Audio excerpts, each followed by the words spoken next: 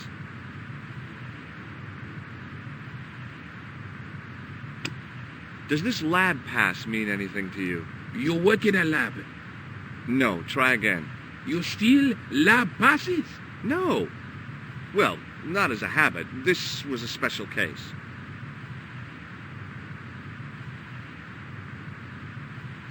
Catch you later. Au revoir, monsieur.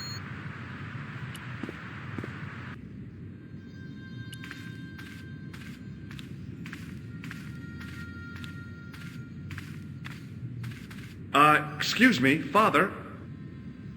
Pardon? Do you mind if I ask you a few questions? Not at all, monsieur.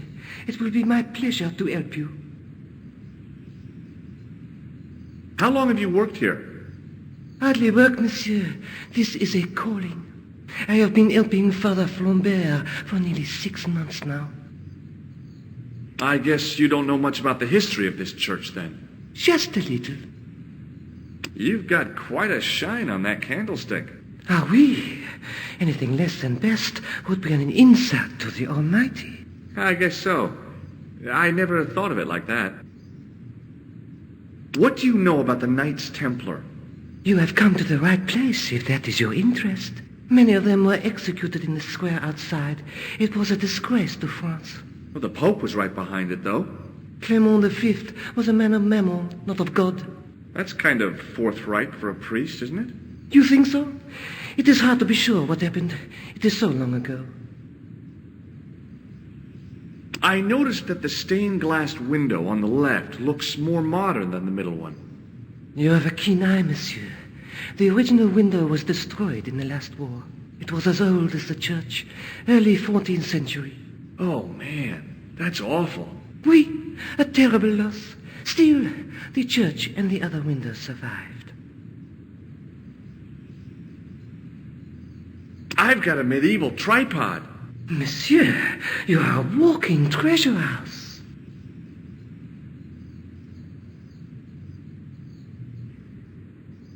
Catch you later. Au revoir, monsieur.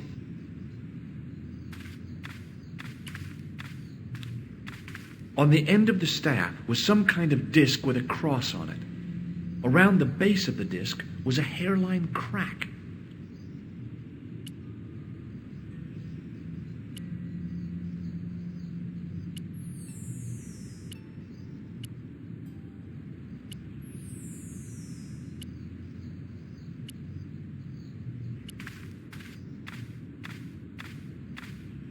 Hello again, Father. Bonjour, monsieur. How pleasant to speak to you again. How about this for a gem? It is very beautiful, monsieur. And yet, I feel that there is an air of suffering about it.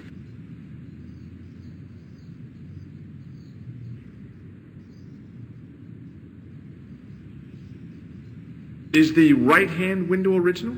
Oui, monsieur.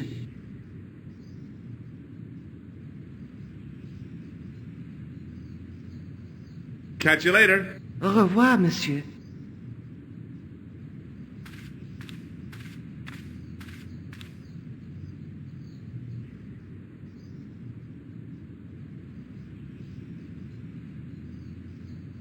I didn't.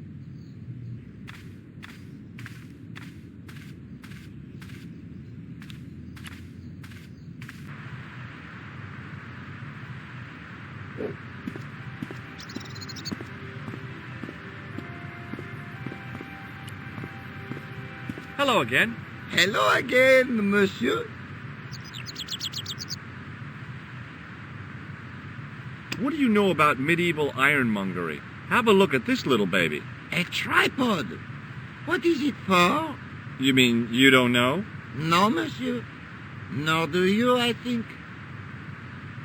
I'll see you around. Oui, monsieur. I'll be there. I had no desire to talk to the crowd. Hi again. Oui? What is it this time?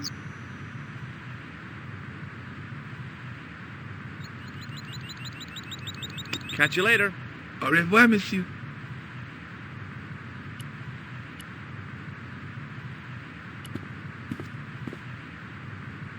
Hey, you! What do you think you are doing?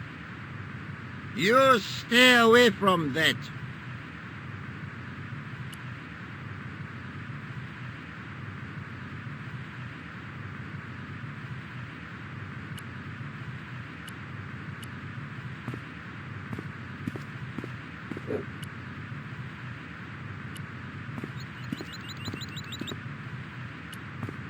Hello again.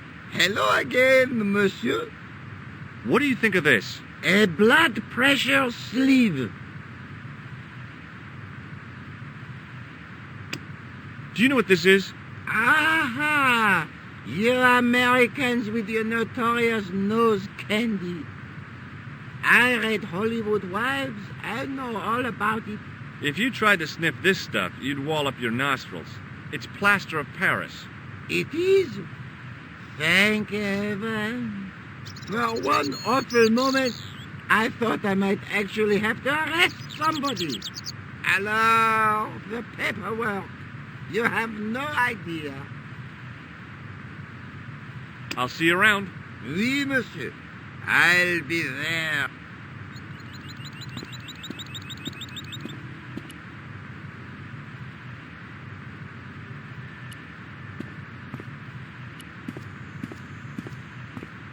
Hi again.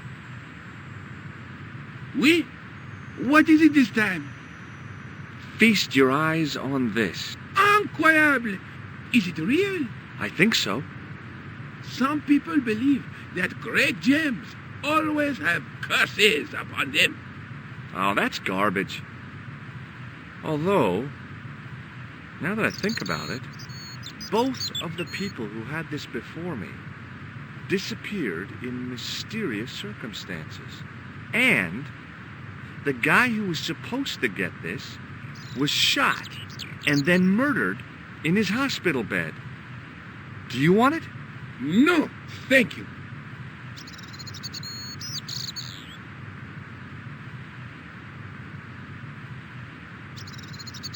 I've got a medieval tripod. And my Uncle Claude has hemorrhoids. So what? Catch you later. Au revoir, monsieur.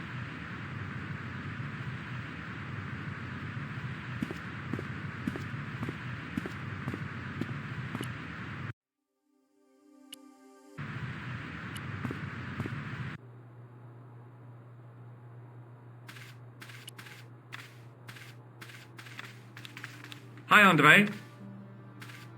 Hello, Georgie.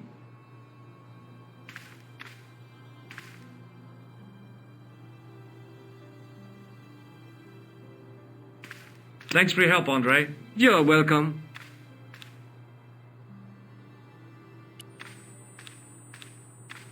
The glass case was intact, but the tripod had been replaced by a sign reading, "Exhibit temporarily removed."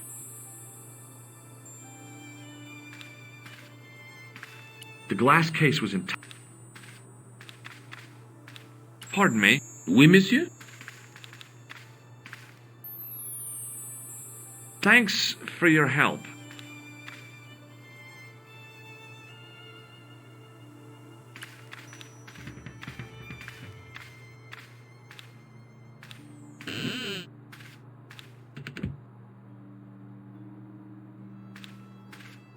This is ridiculous. I could be here for hours.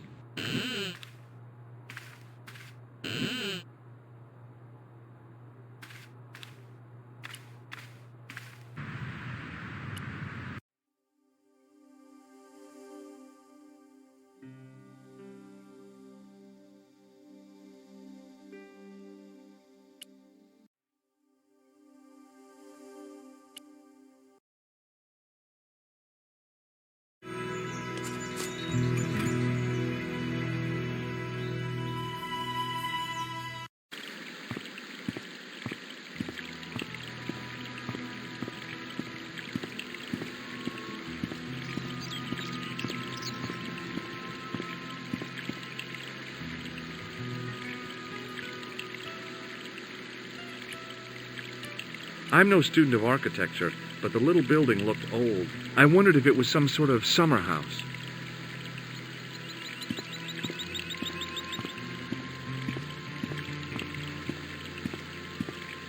Hi, is this the De Vasconcelos house? Who wants to know? I could tell the old coot was going to be trouble. My name's George Stobart. I was wondering whether... The house is not open to the public. This is the De Vasconcelos house. And what business is that of yours, senor? Look, all I want is to speak to the head of the household. There is no household. Only the Countess and myself. Tell me about the Countess de Vasconcelos. She doesn't receive guests. That's all you need to know. You don't even know what I have to talk to her about. She hasn't won the lottery, has she?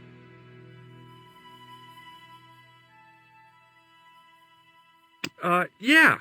That's it. The Countess has won the lottery, and I'm here to give her the check. Marvelous. May I see it? No. No, I have to deliver it to her in person. The Countess doesn't do the lottery. Oh, for crying out loud. Why'd you lead me on, then? To amuse myself. To make you look a fool. To make you go away. What do you know about the Templars? Who wants to know? Are you angling for a bribe or something? You have nothing that I want, senor, except the pleasure of your absence. The guy was obviously protecting the Countess against the whole world. But why?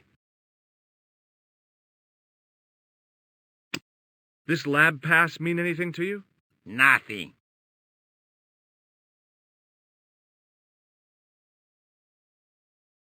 I'll be going for now. Adios, senor.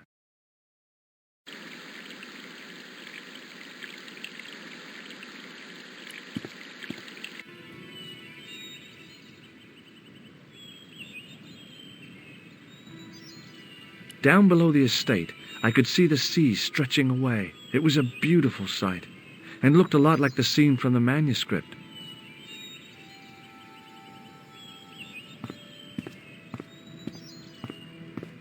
I wasn't about to go clambering on rooftops if I didn't have to.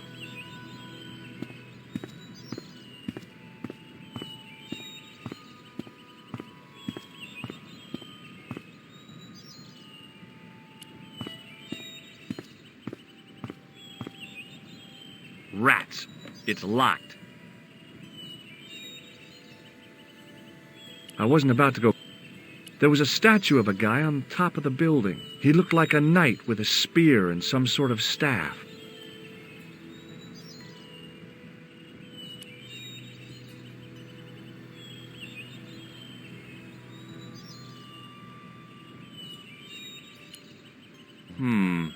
Maybe not.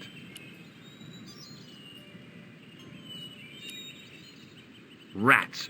It's locked. Rats. It's locked.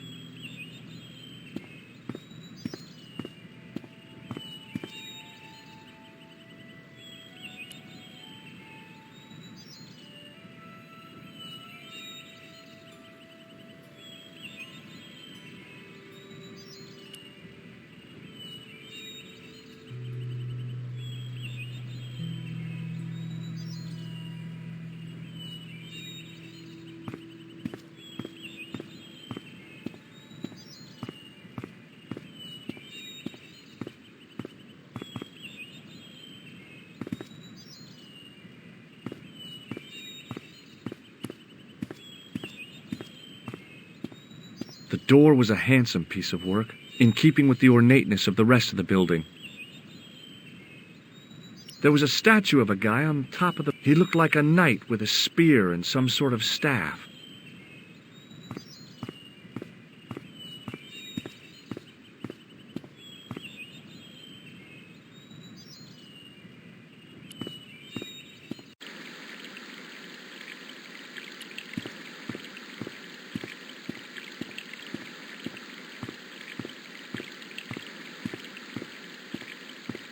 The main part of the house was old, but nowhere near as old as the gatehouse section.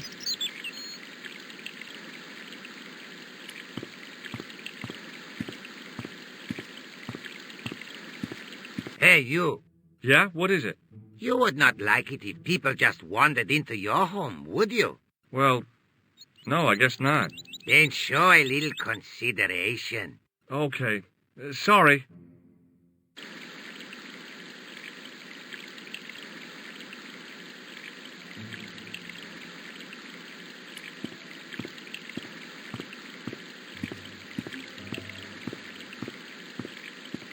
I didn't like the idea of carrying 30 yards of hose around me, so I left it alone. The hose ran from some sort of utility room all the way to the lawn.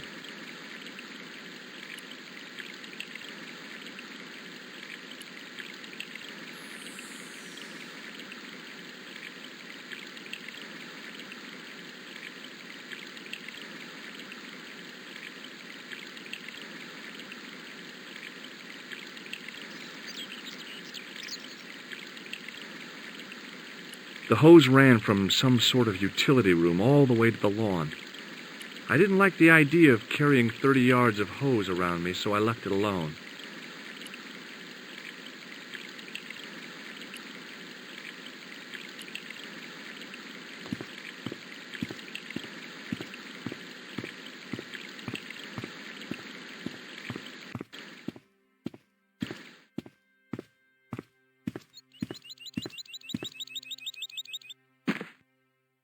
My hose has stopped. Yeah? See, my hose never stops. Well, I'm sorry to hear it. It's always sad when an old tradition comes to an end. Did you have anything to do with it? Well, I'm shocked. I'm mortified. How could you think such a thing? Very easily, senor. Very easily. I'm going to find out why my hose has stopped. And that means going into the house. You are not, absolutely not, to go in the house. If you do go in the house, I will set the dogs on you.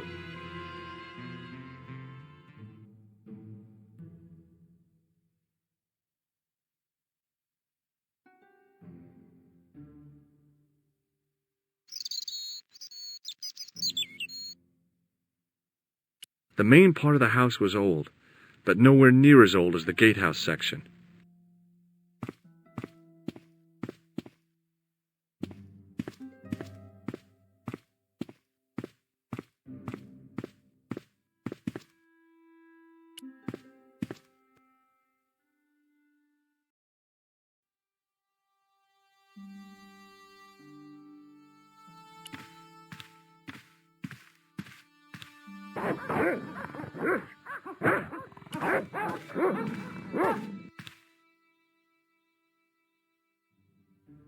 Hey, you. I know you are there, American. All right, you dogs. I'm coming.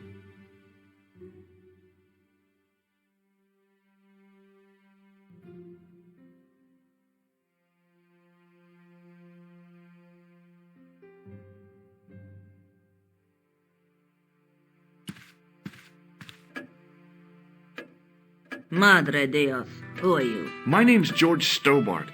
I'm sorry to burst in like this. You must leave at once. You're not wanted here. Please, if you'd just listen a minute. Very well. State your business, Senor Stobart.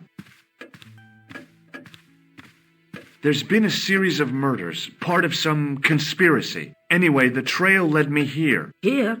There is nothing for the outside world here. Over 600 years ago there was. What do you mean? This whole thing ties in somehow with the Knights Templar. The Knights Templar are dust. They had a secret that was so important, they went to a lot of trouble to hide it. I do not see what this has to do with my family. Your family had a strong connection with the Templars, right? I believe that they have planted some clues here. Why should I believe a complete stranger who barges into my home? Just let me have a look around.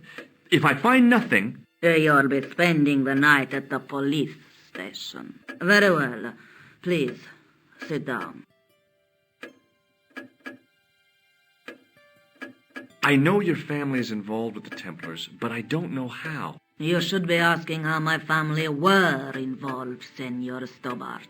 The Templars ceased to exist centuries ago, and as for the De Vasconcelos, the line dies with me. I'm sorry. Don't be. Okay, whatever happened almost 700 years ago. So, if the Templars left any clues, they're going to be in stuff that dates back to the early 14th century. Obviously. So, what do you have around here that's early medieval? Early medieval. Let me think. Well, the house is relatively modern, a scant 3 centuries old. Or, of course, the chess set. That chess set is over 600 years old? It must be worth a fortune. Indeed it is. Not that I would part with it, of course. No, I wouldn't either. That's the sort of thing that gets handed down to your children.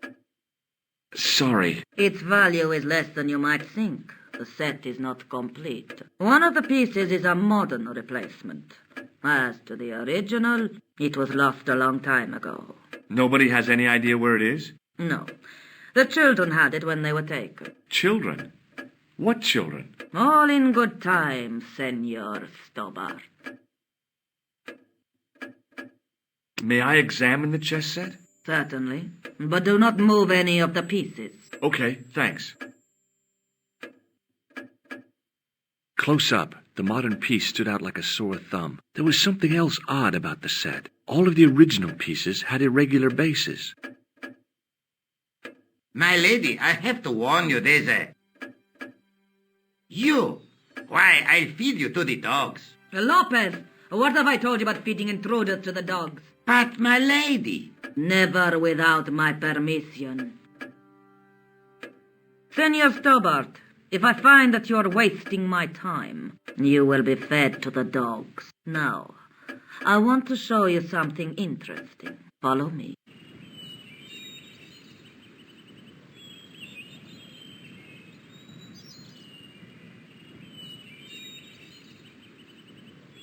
Lopez, unlock the door, por favor. This is the only remaining structure on the estate contemporary with the Templars. Nice. What is it, a summer house? A mausoleum, Senor Stobart. Oh. Come with me. Hey, senor. Yeah?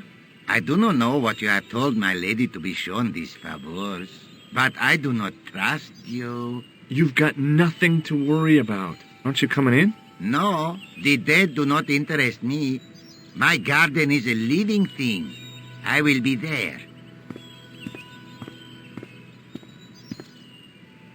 Wow, this is old. It was constructed in the 13th century as the final resting place for the De Vasconcelos Templars. It's well maintained. These are my ancestors, and they deserve respect. I come here at least once a week to say a prayer for them. Mind if I have a look around? By all means.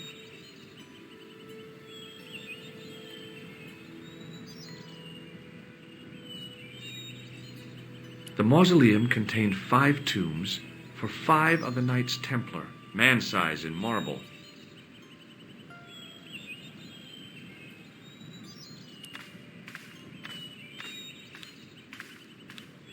A big statuette of the Virgin Mary kept an eye on the place. It was a rod with a cone and a hook on the end. I guessed it was for snuffing out the big candle in the chandelier. In front of the shrine was a lectern with a Bible on it. On removing the Bible, I found a pattern on the lectern top. Hey! It's a checkerboard! Close up, I could see that the pattern was made up of glass squares over a checkerboard pattern.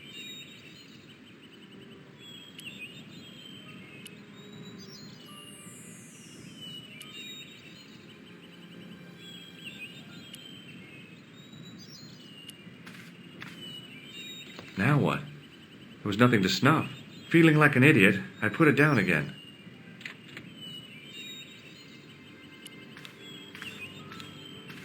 May I ask you something? You may ask.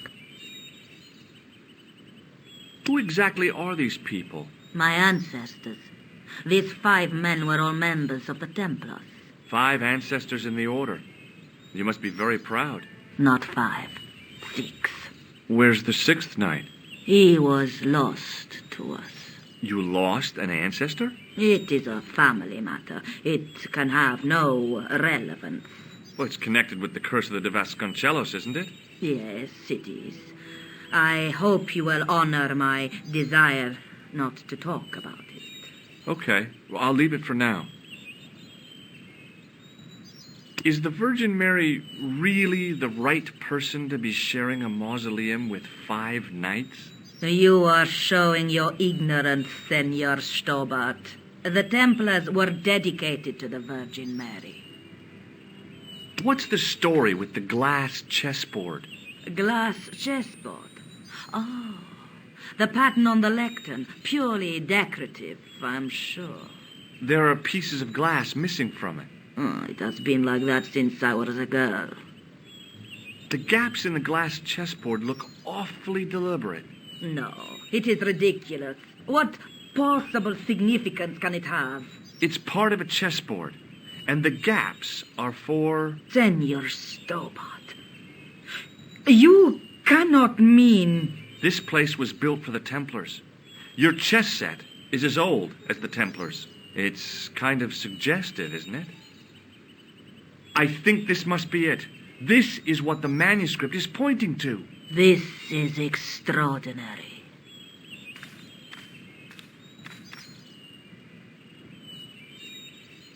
Am I to understand that the Templars left a puzzle here? And in all of this time we failed to realize that there was a puzzle? It was wonderful to watch the Countess change before my eyes. Right. Well, no time for wallowing in self-pity, eh, Senor Stobart? This mystery has had a good long run, but it ends here and now. All those years of fatalism were falling away from her. Lopez! Lopez! Put that hose down and listen! Go to the house and get my chess set. Yes, the old chess set! Now, hurry! My, this is exciting, is it not? Don't get too excited. This could be a blind alley. Oh, I do not believe that for a moment. It's good to see you happy. Happy?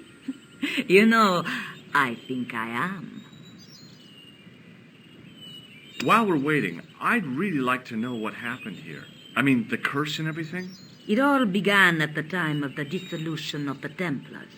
Don Carlos had already left their ranks to become a scholar. Don Carlos? Is he the guy who went missing? Si, but he had reckoned without the local bishop.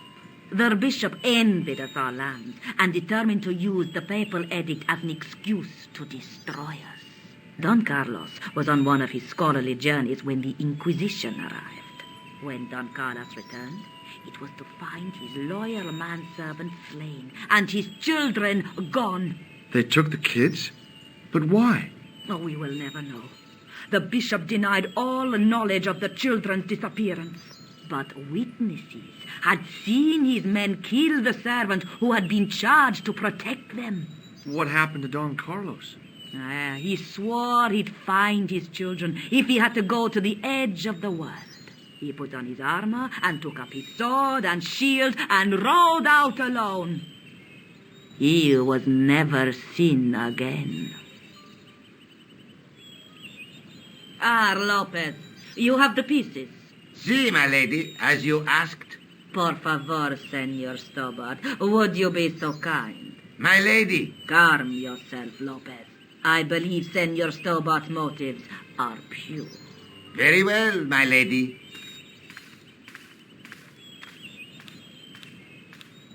My lady seems to trust you. But you don't. No, senor.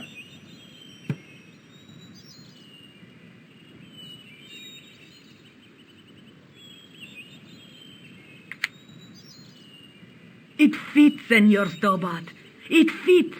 Working quickly, I found which pieces went into which holes.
place, the square bases fit onto the white pieces. I just had to figure out where to place them.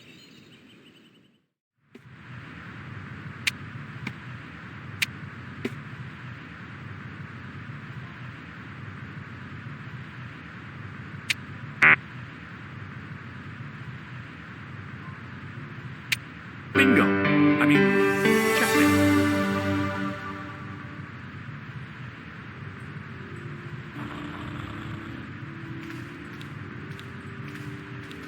Senor Stobart, look! What is that? It's not the Holy Grail, is it? No, Senor Stobart. It is the communion chalice of the De Vasconcelos, missing for almost 700 years. Wow! Well, go on. I cannot. I can hardly believe it is real. Go ahead. Live a little. Are you sure? This is your moment of triumph, Senor Stobart. Sure, I'm sure.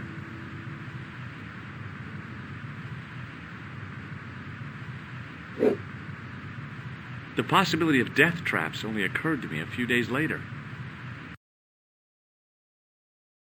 So the curse of the De Vasconcelos is lifted? Oh, no. The Countess was thrilled to find the lost chalice. But there's still the riddle of the missing knight. Well, you can forget about that now and get back to finding the Templars' secret. Actually, I promised the Countess I'd find Don Carlos. You what? I can explain everything. You have got the odds for a withered old Spanish aristocrat? The Countess entrusted me with the chalice and the quest for her ancestor's tomb. You're as crazy as she is. Haven't you got enough problems? Khan and the Templars? It's all part of the same thing. The chalice is important, I'm sure. The manuscript pointed us to the knight, and I have to find him. What then? I don't know. But when the knight and the chalice are reunited, maybe I will. I'd better get back to the quest.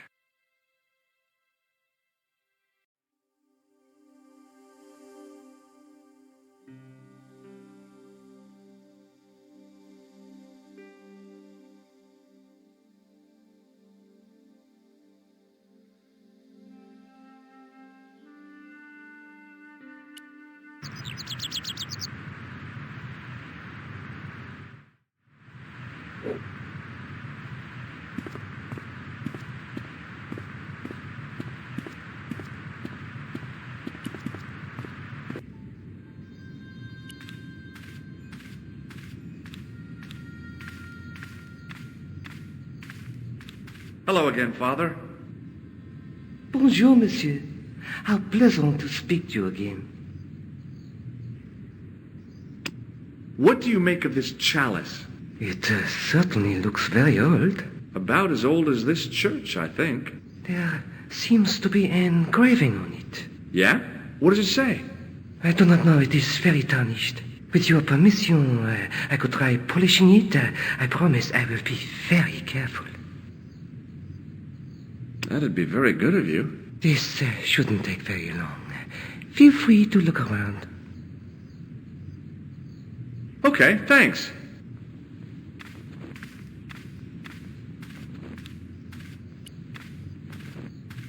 A statue of a knight holding a staff and a scroll. It looked a lot like the statue on top of the De Vasconcelos mausoleum.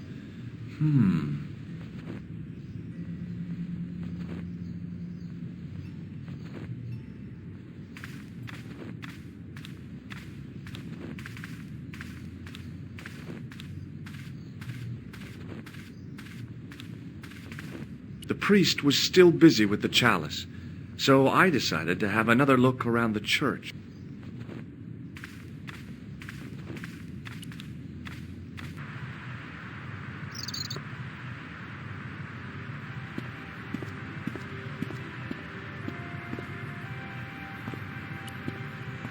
Hey, you with the balls.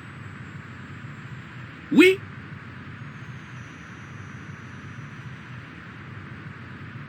I'd like to have another try at juggling, please. You have gone on a crash course, perhaps?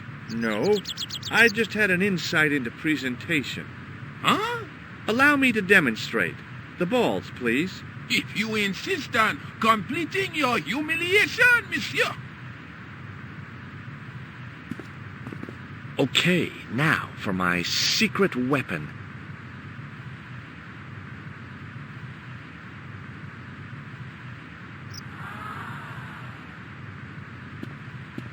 The juggler was speechless with rage. You could have mistaken him for a mime.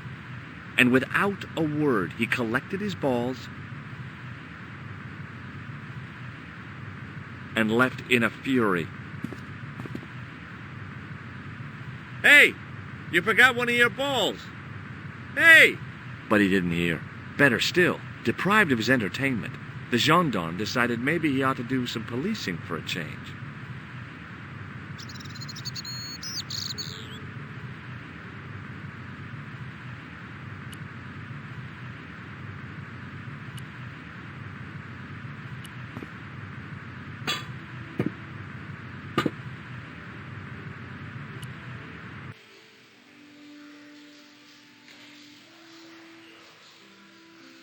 If I wanted to get deeper into these catacombs, I was going to have to get onto that path. If the near edge hadn't crumbled away, I could have jumped it easily.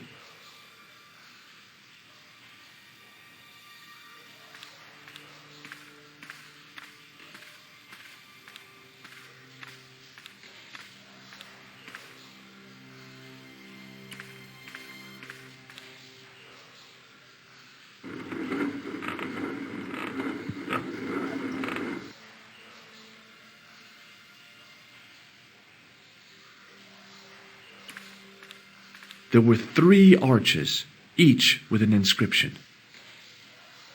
The wall had flaked, and anything once written on it had long since gone. The inscription was hard to read, but I made out Templier and something about innocence. My medieval French isn't much, but the few words I understood seemed to say, this is where the gallows used to stand. Maybe.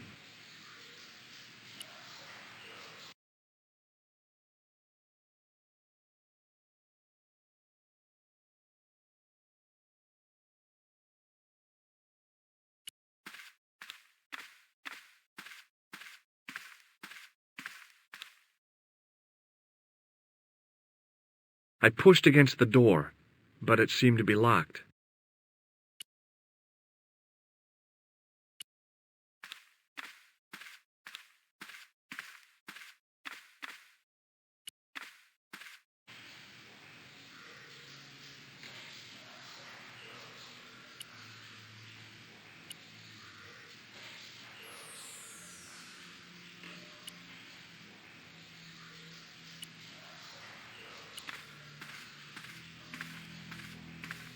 It was time for some brutal destruction.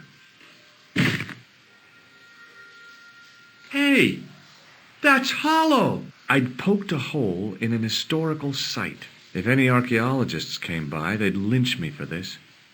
There was some sort of mechanism hidden inside the wall, with a lever in the middle of it. Here goes. The secret door had jammed. I couldn't get through that gap.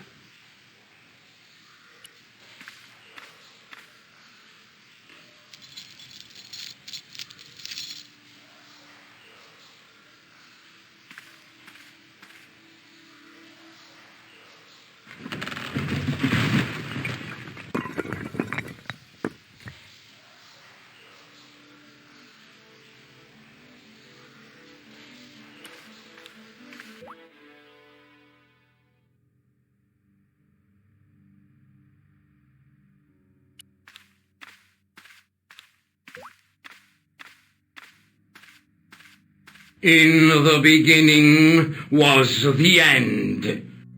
An end wrought by our enemies began our darkness. In the end will be a beginning. An end to our enemies heralds our new day. Report. The military establishments are in flux. The end of the Cold War has left them with no clear goal and as obvious targets for budgetary cuts. We have successfully promoted a sense of betrayal in the upper echelons. They feel that the politicians have cast them adrift. The pattern is emerging. Our time is now. Good. Mademoiselle? Governments are giving the corporations more respect than their own citizens. A groundswell of dissatisfaction and dissidence is growing. The corporations are becoming too large and complex for their own executives to control them. A blind belief in market forces is accelerating this trend the world over. The pattern is emerging. Our time is now. The global population's belief in those that govern it has never been lower. We have inculcated a sense of immediacy and action over forethought and planning in all the major governments. They are acting on hasty decisions that cannot be completed or revoked without appearing foolish. The pattern is emerging. Our time is now. Excellent. The tired old governments are dying a slow death from their own incompetence and our machinations. Professor, where is the broken sword? As we discussed last time, with the loss of the manuscript, our search is as a corollary hindered. And as discussed last time, you have been furnished with a dramatically increased budget. What have you been doing with our money, Professor? We are working on the principle that the Templars, that is to say, our predecessors, Hold on. These are the Templars? Must have left a trail when they were hiding the clues to the sword of Baphomet's location. I have a small army of historians and archaeologists ferreting out that trail. I trust these historians and archaeologists are more trustworthy than your friend Pegram. Pegram was loyal. He tried to protect the Lochmarn gem when the Hashashin came near. And failed. And don't call that Syrian maniac the Hashashin. He's an assassin. Plain and simple. That's not what he believes. He actually thinks. Silence! Do I have to remind you that we have a sacred duty? A trust? When Philippe attempted to destroy the order, we lost the sword and our power with it. Now we have the opportunity to reforge it. But time is short. We need results, not petty bickering, not excuses.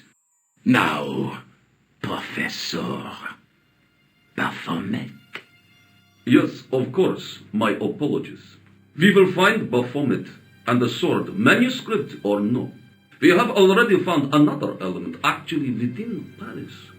Excellent. What is it? Well, we're not exactly sure at present. Ha! But I have my best people working on it. You would do well not to criticize others, Eklund. At least I have not murdered one of our own. Of course.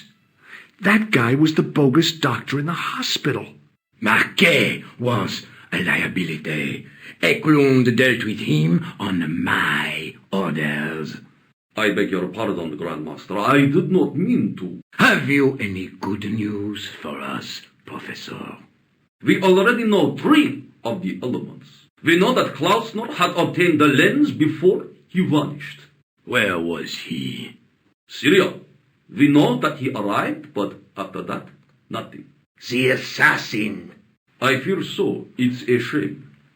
Klausner was a good operative.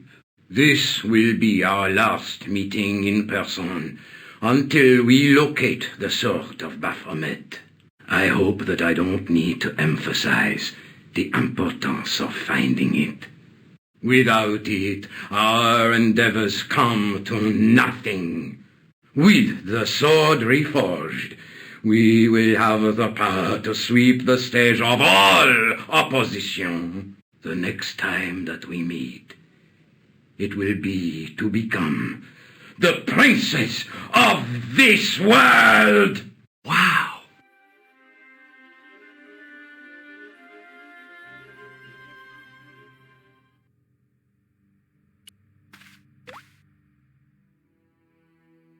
The water seemed to belong to an underground river or something. It was way too deep to belong to the catacombs.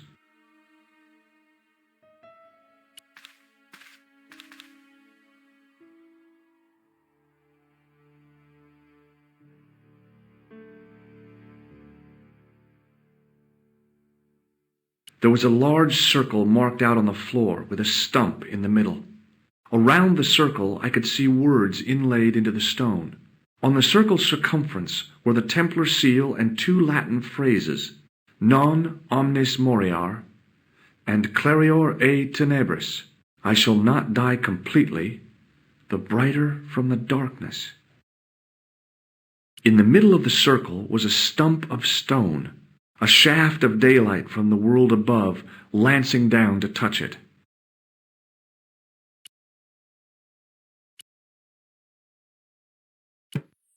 The tripod's feet fitted neatly into the notches on the top of the stump.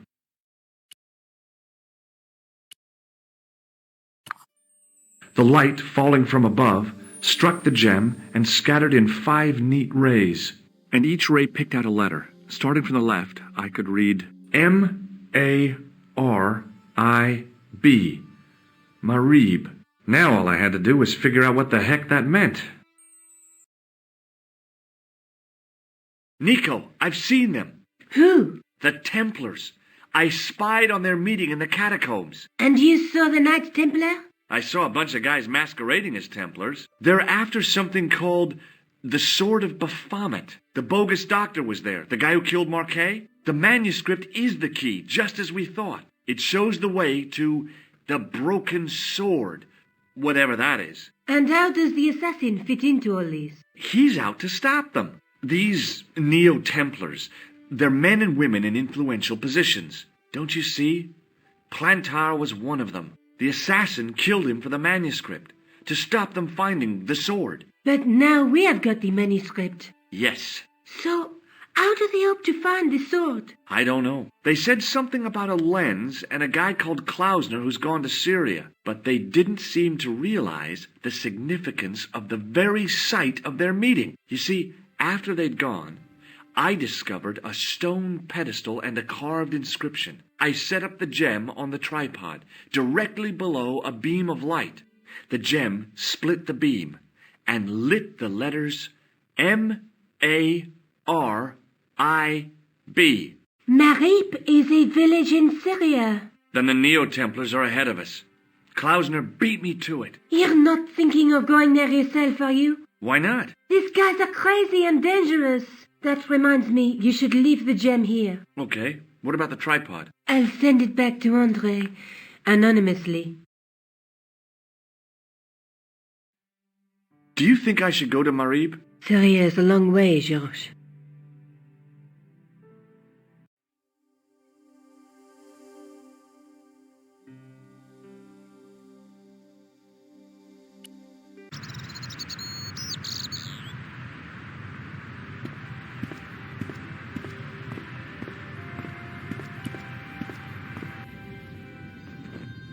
The priest was still busy with the chapel.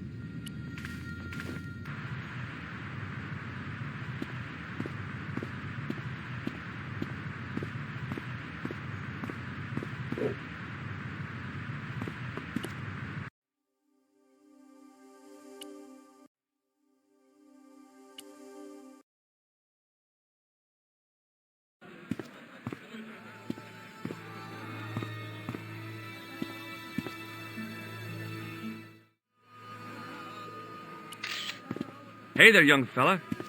Speak you the English? Speak you the Anglais? Parlez-vous anglais? Yes, si, and indeed oui, and rather better than you by the sound of it. My name is Nicho.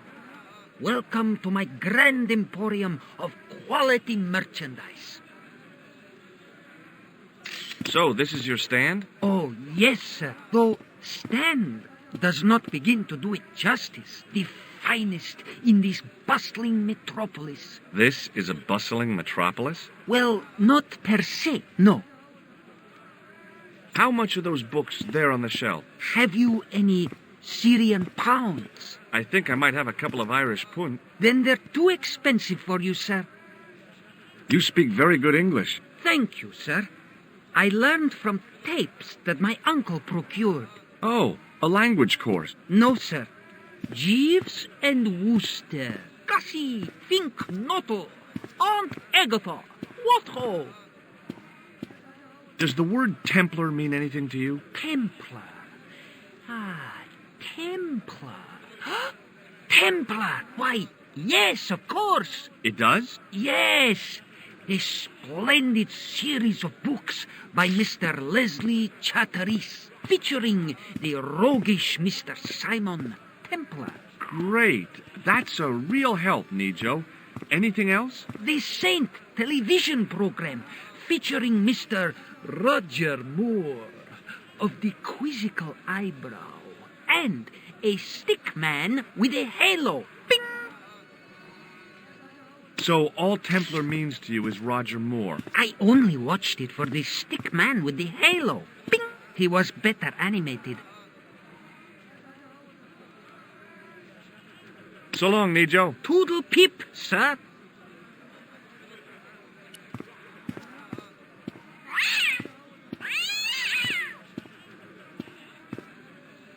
As I didn't see the point of going all the way over there to get scratched, I stayed where I was.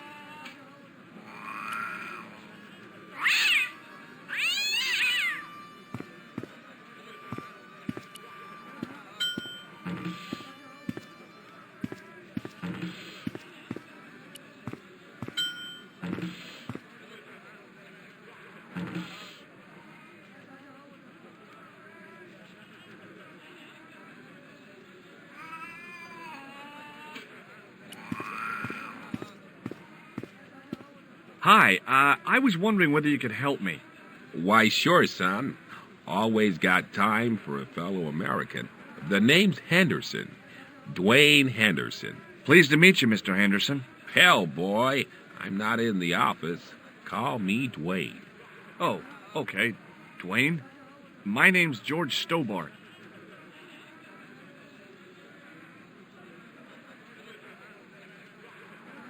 You're a long way from home, Dwayne. Could say the same about you, George. Me? Well, I'm just sightseeing, that's all. Without a camera? Kinda lax to come all this way and not take pictures. Mind if I take a picture of you, George? What? Why? Ow! You could have warned me. You don't mind, do you, George? The folks back home will be real interested. I saw a medieval picture of a woman, royalty or nobility, something like that. She was looking in a mirror, but the reflection was of a man with 3 faces. What do you think of that? I think you should be in therapy. Do you think bulls have any significance around here? Weird question, George. Nope, I don't think they have. Do you mind if I ask you an odd question? Okay, but I might not answer it. Do you know anything about the Templars? The Knights Templar? Yep. Nope. Nothing at all. Well, you knew they were an order of knights. What I know and what I say are 2 different things, boy. I haven't lasted as long as I have in this business without knowing that. In this business? Sure. The greetings card business. Oh, please. Does the image of a knight holding a crystal ball mean anything to you? Hell no. What would a knight want with a hunk of glass? I don't know. That's the prob. What's wrong, boy? It's not a crystal ball. It all came together in my head. What the conspirators had mentioned losing. The strange perspective of the manuscript. It's a lens.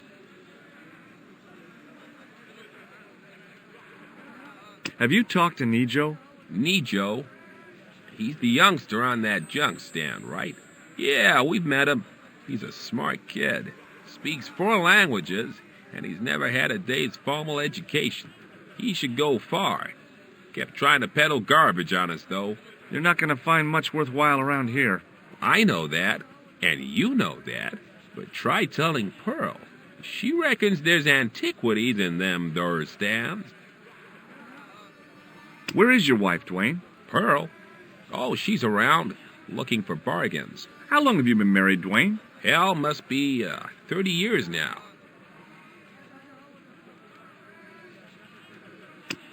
Have you seen this man before? Maybe. Where'd you get it? I just picked it up somewhere. Sure. I'm always picking up photos of complete strangers and then asking around. Ow! Damn it! There. I've got another picture of a complete stranger. Maybe I'll ask around about this one. What exactly do you do, Dwayne? Didn't I say? Oh, I run a greeting card company. Yep. We're based in Cleveland, Ohio. Pearl writes the poems for her. You ought to ask her to recite some. Okay, well, I'll see you around, Dwayne. Count on it, George.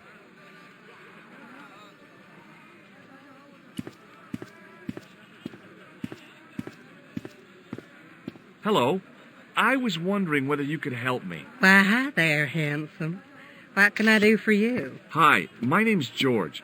I was just... Well, it certainly is delightful to meet you, George. My name's Mrs. Henderson, but you can call me Pearl, I'm sure. Okay, Pearl. So nice to meet a friendly American face so far from home. Pearl? Yes, dear? I was just wondering if you could help me. Why, sure, precious.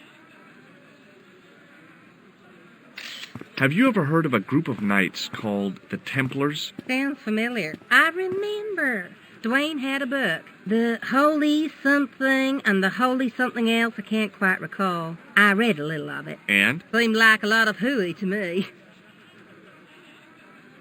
I've been talking to your husband, Dwayne. Oh. Yeah, he tells me that he runs a greeting card company and you write the poems that go in them. Oh, yes, indeed. I consider myself the artiste of the family. Tell me, George, would you like to hear one of my poems?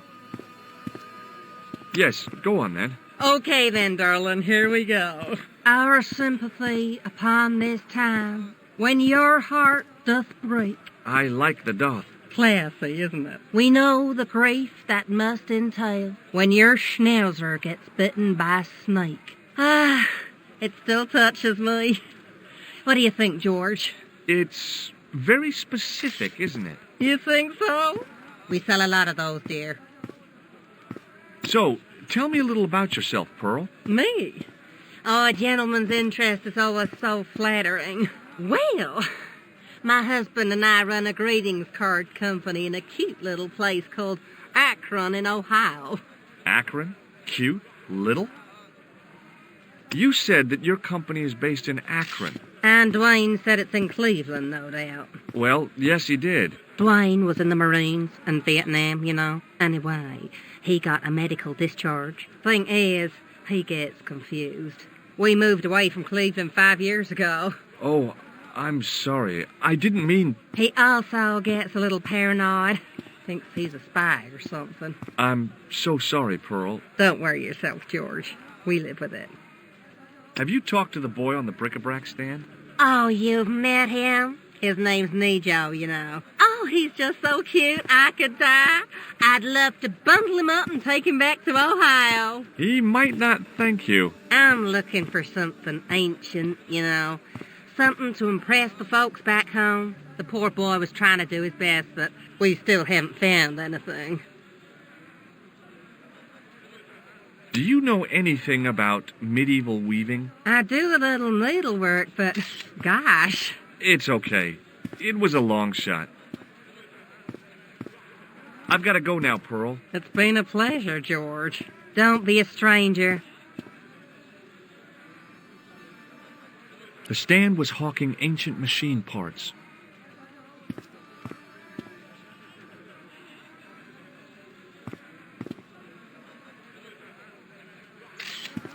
How did this guy make a living selling useless old machine parts in the middle of nowhere?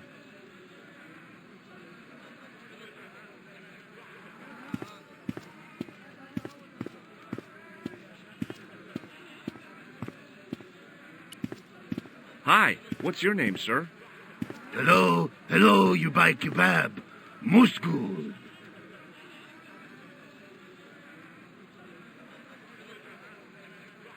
Well, goodbye. Have a nice day. Most good.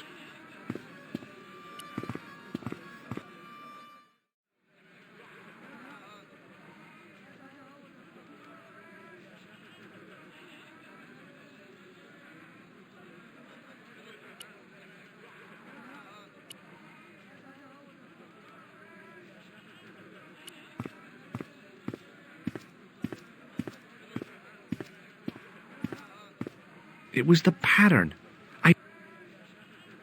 Hello, sir. Lovely carpet. Does this mean anything to you? Yes, carpets, yes? Does this matchbook mean anything to you? Ah, give to me. Allah mut.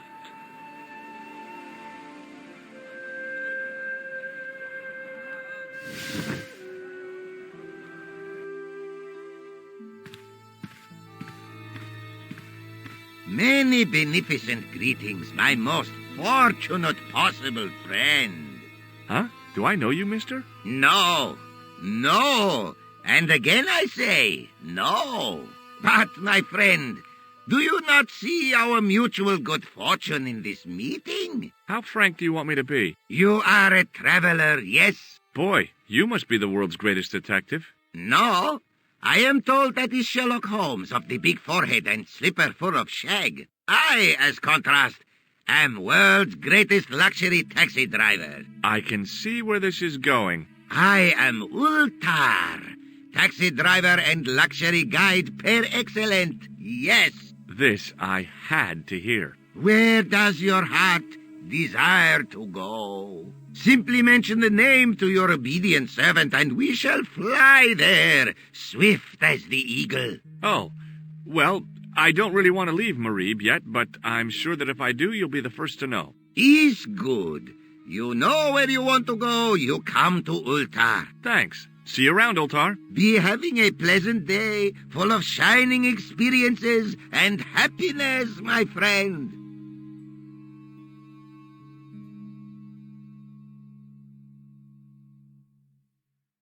I hadn't felt a need to spit since I was 12. Hi. Nice club you've got here. I was wondering if you could help me. What? I beg your pardon? I'm sorry, but I don't understand. No surprise there, all righty. He says sorry, but he not speak English. But he didn't say anything. He not have tongue. No tongue? What happened? It was bet. And he lost. He won. You should see other chappie. Oh, yes. Hello again, Ultar. Praise be to Allah. I am blessed with your bountiful presence once more. This place is certainly hard to find. Oh, yes, it is most exclusive. The membership can be no more than... Kind sir, what would you guess the population of the village to be? Gee, I don't know, a couple of thousand? Then I would estimate the membership to be no more than a couple of thousand. What do you make of that boy in the market, Nejo? Nejo? Ha! Ayub's boy is too big for sandals. I speak splendid English, and he laugh. He say, Ultar, you big ox, you split infinitive. I say, I split your head if you stay still long enough. Ha ha ha ha ha! Ho ho ho ho ho ho! Pretty funny, yes? Hilarious. You should be on cable. What do you know about the kebab seller? A most miserable man. Ultar say, cheery up, matey mate, it might never happen. And he say, shut up, Ultar. Fancy that. Not at all. Arto has face like the drizzle that falls on the midweek afternoon, whatever that is. Have you met the American couple? Have Ultar met them? Have Ultar met them? Yes, Ultar have met them. And? They most ungenerous. Ultar offer to show them wonders of countryside. They say, is there anything ancient? Ultar say, yes, of course. Nature is ancient. They say, no, anything ancient made by men. And Ultar say, have you seen Taxi? Fan belt older than Ozymandias. Ha ha ha ha! But they gone. Do you know anything about the Templars? Of course. Yes? What can you tell me? Great she-bop band of the 60s. No, that's not really... Who put the bop in the bop, bop, bop, bop, bop? Yeah, eternal questions.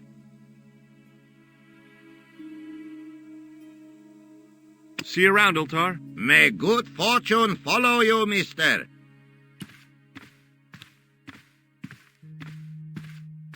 Even if I'd wanted to spit, my mouth was too dry.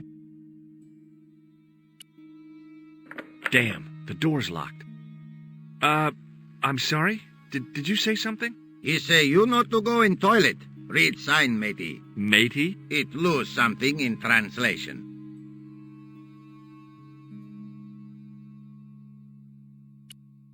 By staring hard at the notice and squinting, I discovered I couldn't understand a word of it.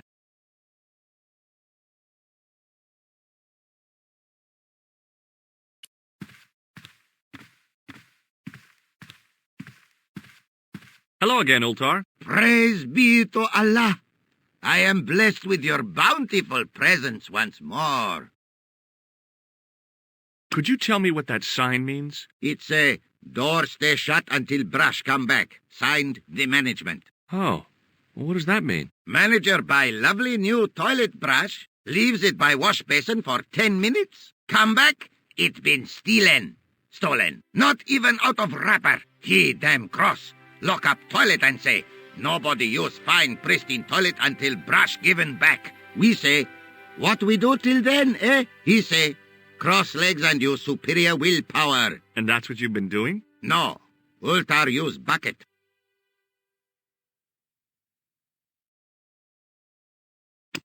Have you seen this man before? Oh, most certainly. Was here only yesterday. Here? Yesterday? My God, he's close.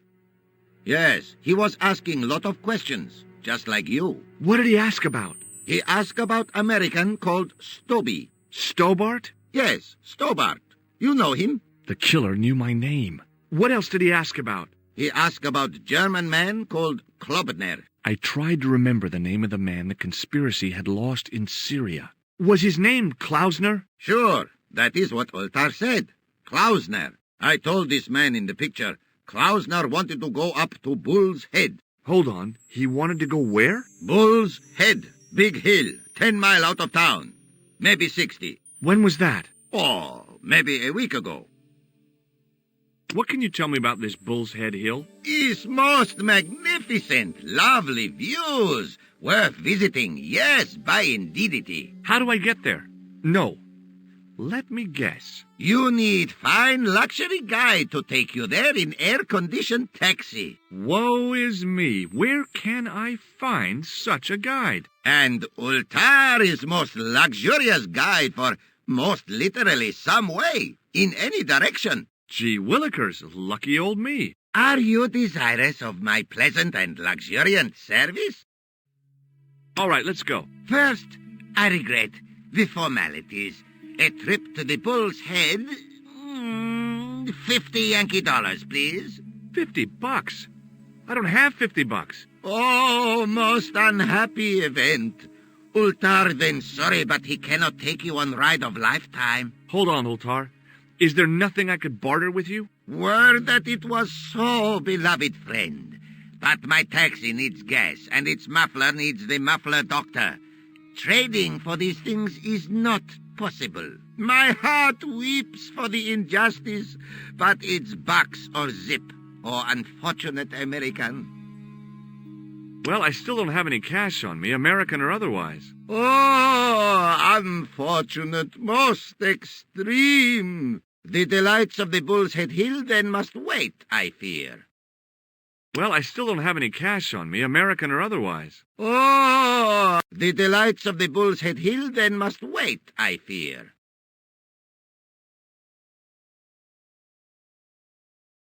See you around, Ultar. May good fortune follow you, mister.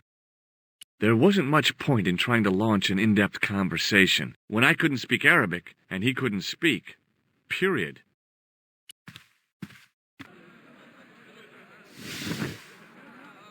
Hello, sir. Lovely carpet. Ma'a salama.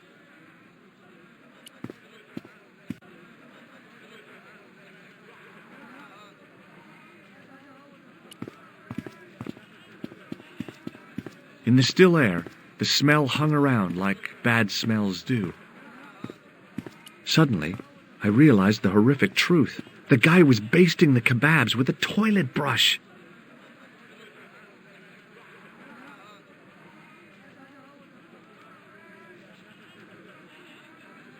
Well, goodbye. Have a nice day. Most good.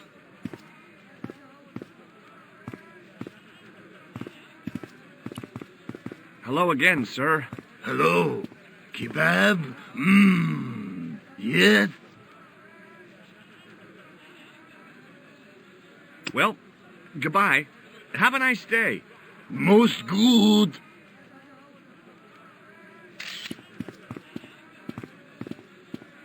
I figured going out into the...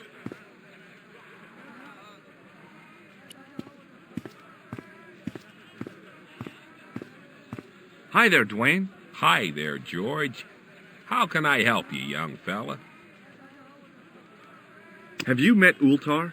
Almost luxurious air-conditioned taxi ride, mister. Yeah, the cabbie. Tried to pull a bunco on us. Take us on a wild goose chase off into nowhere. Have you ever heard of a hill called the Bull's Head? Can't say as I have. Where's that? I don't know. I'm trying to find out. Bull's Head, huh? I must remember that. Sounds scenic. Have you had any dealings with the kebab seller? Absolutely not. Pearl's already had one attack of Montezuma's revenge. Okay, well, I'll see you around, Dwayne. Count on it, George.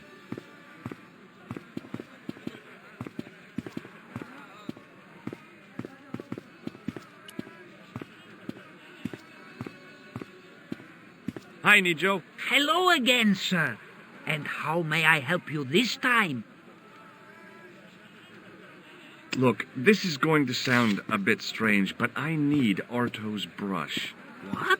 The brush he bastes the kebabs with? Yes. Let me find some dirty postcards for you instead. Nijo, this is serious. Arto stole that brush he's using from a friend, and I want to get it back.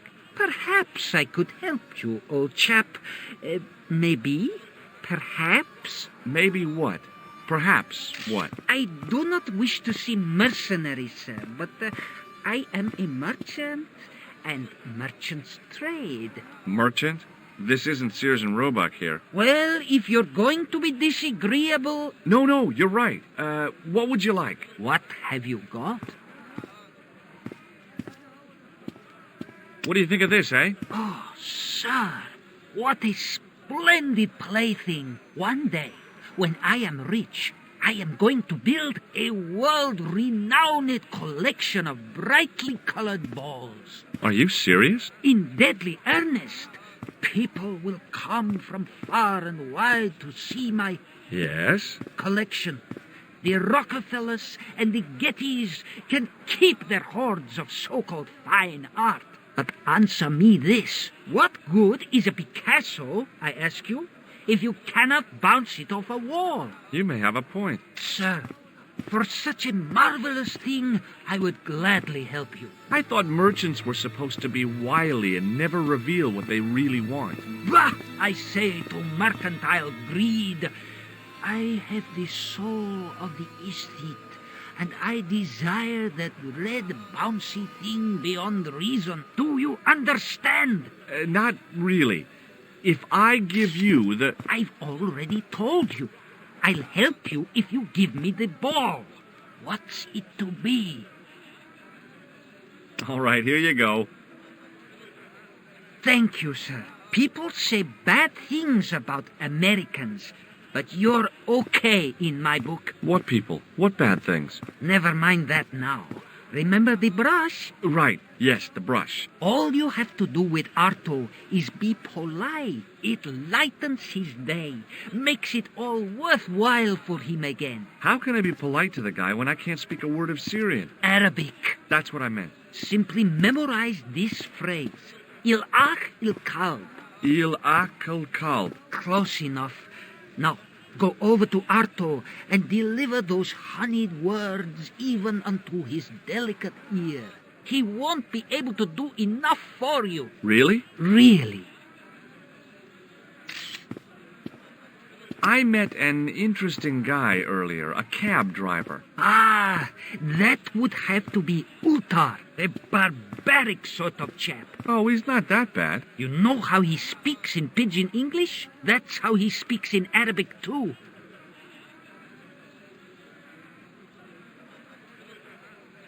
So long, Nijo. Toodle peep, sir.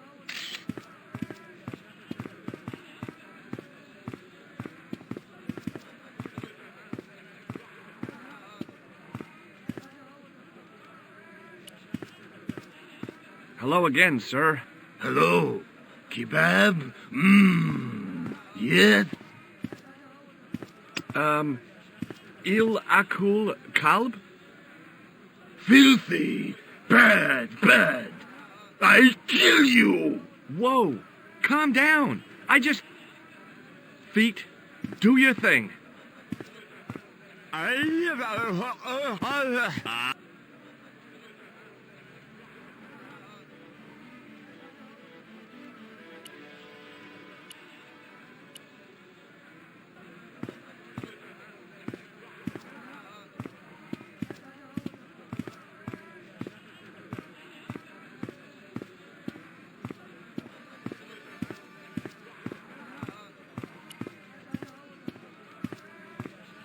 What the heck did you tell me to tell him? Patience, sir. Patience?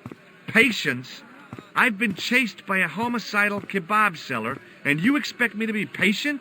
But consider, sir, while you were running from the irate Arto wasn't using the brush. Hold on. Are you telling me that I've been used as a diversionary tactic? Your brush, sir. I can't believe that you put me on that kebab seller's death list for a toilet brush. The ends justify the means, sir. Yeah, but I noticed it wasn't your butt that was on the line, though. They also serve who only stand and wait, sir. Oh, spare me. So long, Nijo. Toodle peep, sir.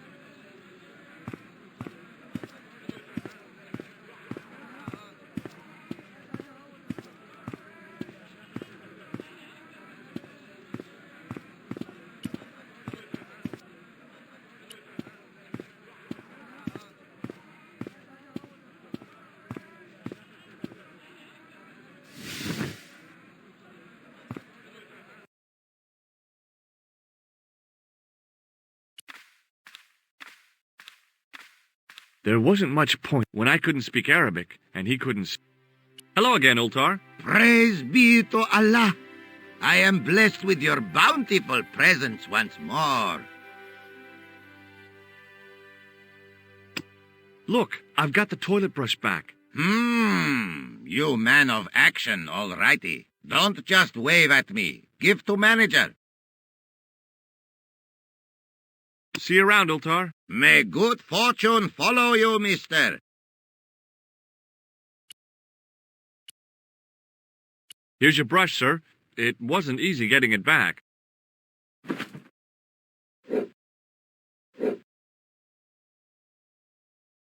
The manager took the brush from me, gave me the toilet keys as my reward, and stomped off. What was all that about? Manager, he say, bah, look at state of this. Need much cleaning and detergent before go around my, you bend. He said all that? Body language account for much, you know. Oh, yes, indeedy.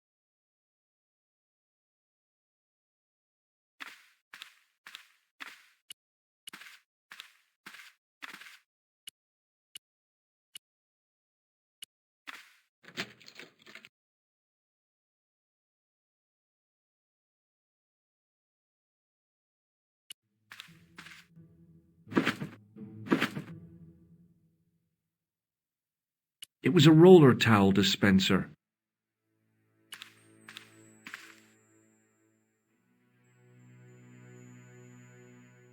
The mirror was as clean as anything else in there.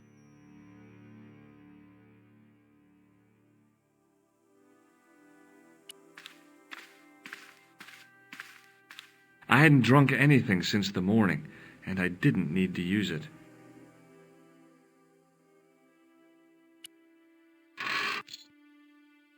Oops. I hadn't drunk anything.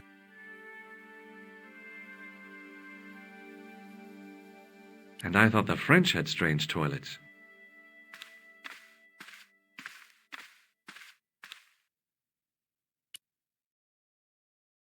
It was the short length of chain I'd taken from the toilet at the Club Alamut.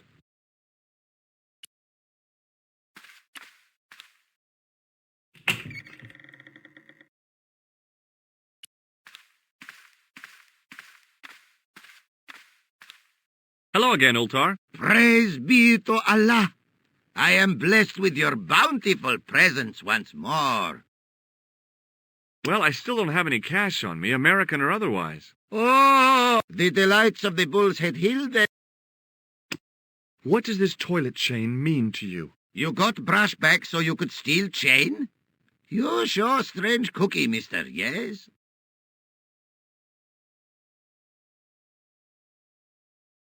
What does Il Akal Kalb mean? Who teach you that? Nejo told me to say it to Arto. And Arto come after you with big knife, yes? Yeah, how did you know? I know Arto. You tell him in bad Arabic that his kebab's made from dog meat. I said he was using dog food? No wonder he went crazy. No. Ultar not mean meat for dog. Ultar mean meat of dog. Oh. Ugh. See you around, Ultar. May good fortune follow you, mister.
Hi there, Dwayne. Hi there, George. How can I help you, young fella? What do you think of this?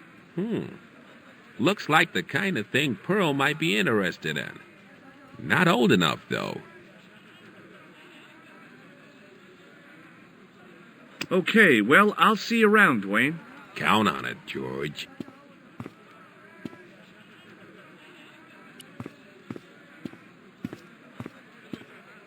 Hello again, Pearl. Why, hello, George. It's such a pleasure to see you again. Are you interested in antiquities? Am I? What have you got there, George? How about this fine statuette? Oh, George, that would be ideal, except, I don't know. It looks new, George. You wouldn't be trying to make a fool out of me, would you, George? Good God, no, Pearl. Nothing could be further from my mind. I've got to go now, Pearl. It's been a pleasure, George. Don't be a stranger.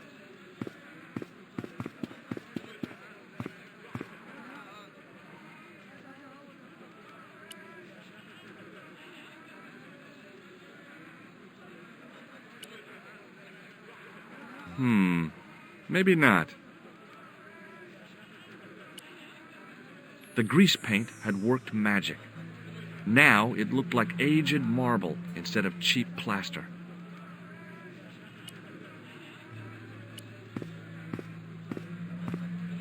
Hello again, Pearl. Why, hello, George. It's such a pleasure to see you again. What do you think of this fine piece of ancient statuary? Oh, Matt, that's just what I've been looking for. Just one thing, though. Oh? It looks awful similar to that modern one you showed me. Ah, well, that's because... You see, that's because the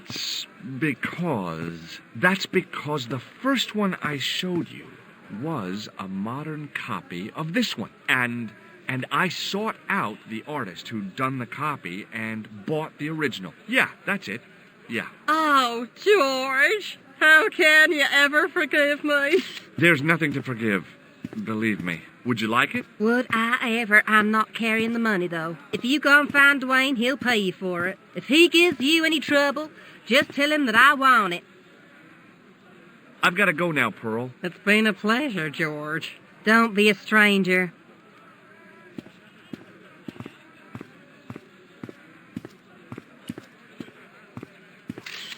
Hi there, Dwayne. Hi there, George. How can I help you, young fella? What do you think of this? Good gravy. Looks old. Yeah, I had to turn this town upside down. Boy, your luck's better than ours. Looks Roman. I wouldn't know. What'll they say back home? How much do you want, George? Oh, I couldn't. It's the find of a lifetime. I mean... $50. Take it or leave it. I'll take it. Here you go. And here you go. Thanks for the money, Dwayne. This'll come in real handy. I ought to be thanking you for finding this Roman statuette. Okay, well, I'll see you around, Dwayne. Count on it, George.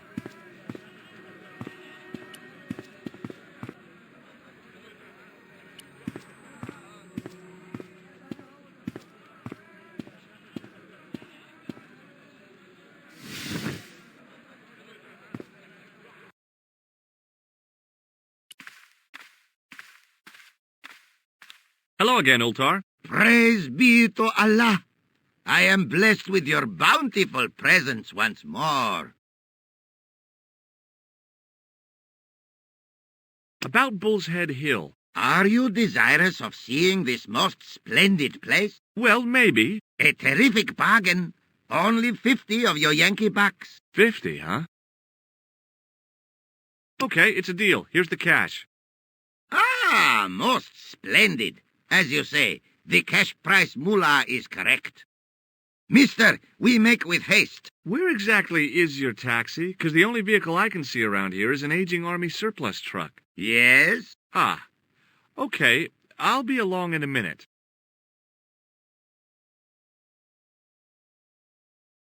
It didn't seem right to take off with the toilet keys, so I left them on the bar.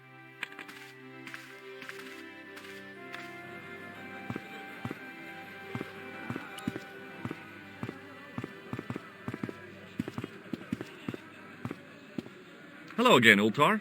His most splendid and adventurous client. That's your taxi? Oh, yes, most assuredly. Most entirely splendid taxi in all Marib. It looks like an old army truck to me. Bah! You Americans with your checkerboard caps and your Judd Hershes. You have lost sight of what a taxi should truly be. About 4 tons by the look of it. There, you have hit the nail in the nutshell. Okay, already, let's go. Regrettably not, most esteemed pair. There is a minor problem of a tiny nature. The fan belt has taken it upon itself to break. So, what are you going to do? What can I do? I must wait for a ride to the garage for a replacement. How long is that going to take? 1 day, maybe 6. I can't wait that long. We got to get moving. But how, my friend? I'll think of something. What does this toilet chain mean to you? You got brush back so you could steal chain? You show strange cookie, mister, yes? No. Bye for now, Ultar. May good fortune follow you, mister.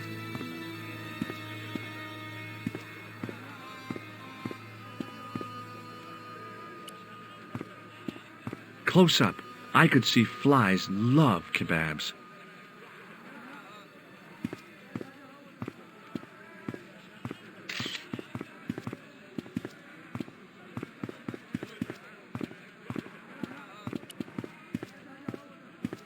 Hi, Nijo. Hello again, sir.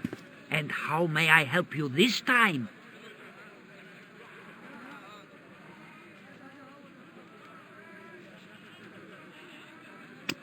What does this toilet chain mean to you? Are you building a bathroom in easy installments? So long, Nijo. Toodle pip, sir.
It didn't seem right to take off with the toilet keys, so I left them on the bar.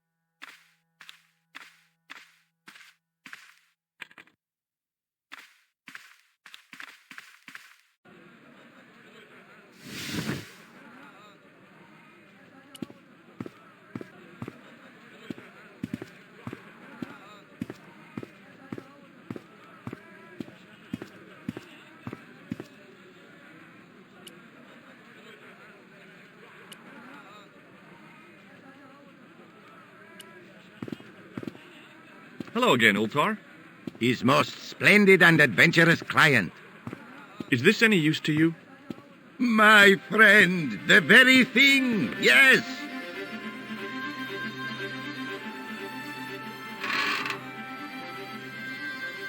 Ultar took the towel from me, cut it in two lengthways, and gave me half back. With his half, he did the kind of fan belt replacement that's normally done with stockings. Now, if I knot the ends together, so...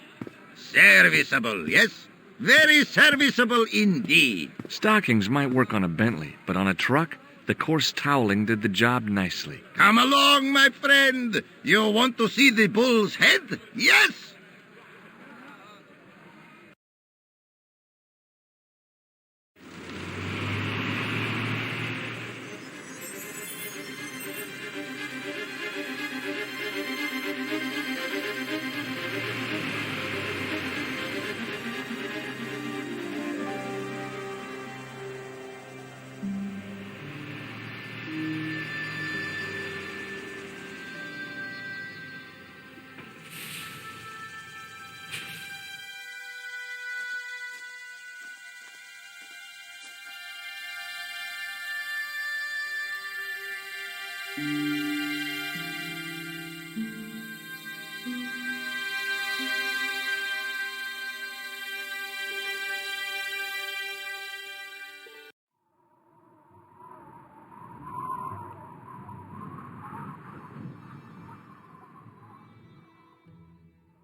I could see that crack would make a good anchor point.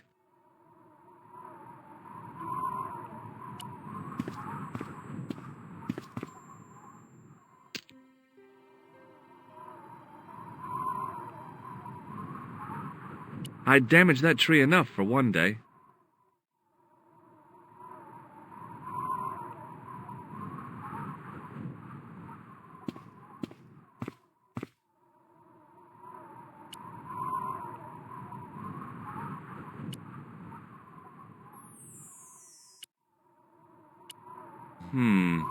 Maybe not. With a flourish, I tied the end of the towel to the stick with a textbook reef knot. Maybe not.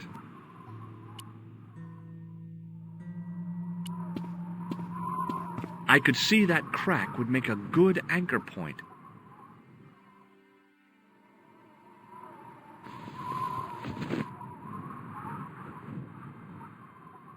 Well, that looked really safe, but I had no choice. I hadn't anticipated going mountaineering when I'd come to Syria.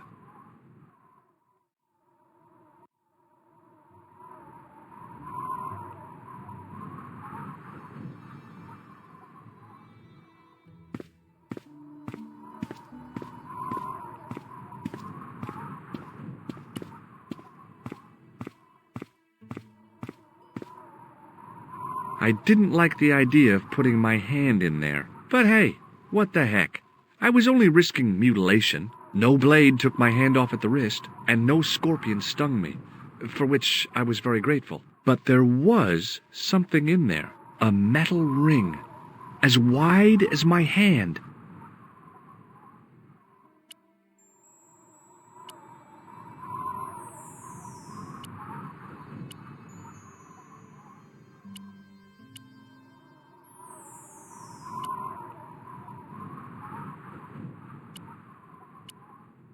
I took a firm hold of the ring, tried not to think of death traps, and pulled. Whoa there!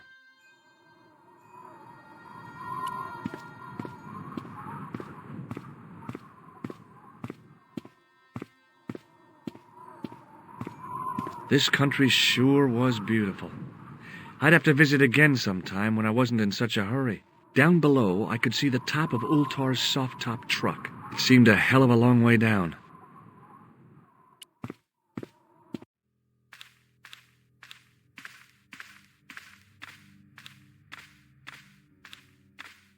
Around the corner, I found the corpse. Oh my God. Klausner? Large as life and twice as dead. I'd hardly had time to accept the fact when I heard the door mechanism start up again. Oh man, no! The door had slammed shut, trapping me.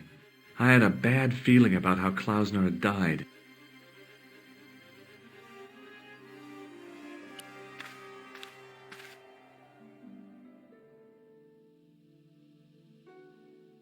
I searched the corpse. No portable phone, no demolition charges, no 5-course meal. You'd think international conspirators would go around better equipped. I've done more fun things in my life than searching a corpse, but as my life expectancy wasn't great, I figured I should try every new challenge that came my way. I cautiously flicked open the jacket.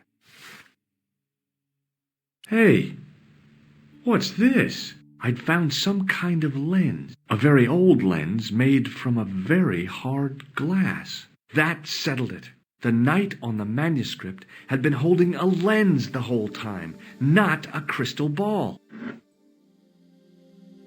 There was nothing else in the pouch. I'd searched Klausner once. There was nothing on his body. Whatever had been in the bottle had been drunk. Klausner must have died of thirst and dehydration.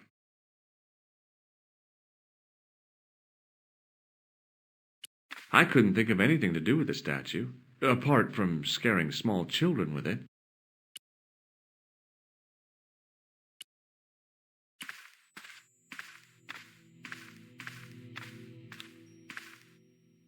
I couldn't take the inscription with me. All I could do was stare at it and try to memorize it. In occidenta sita est, in ora mundi. Okay, that would have to do.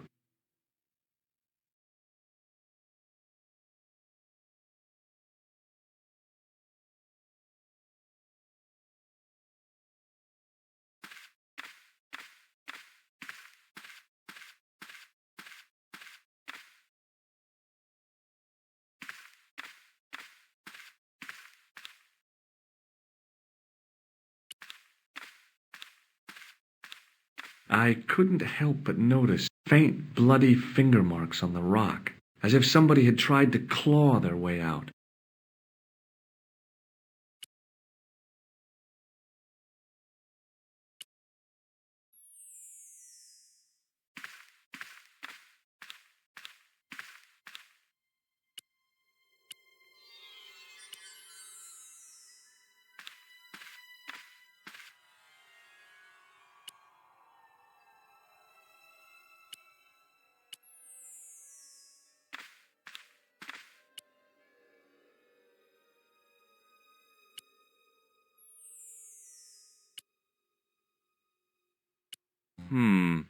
Maybe not.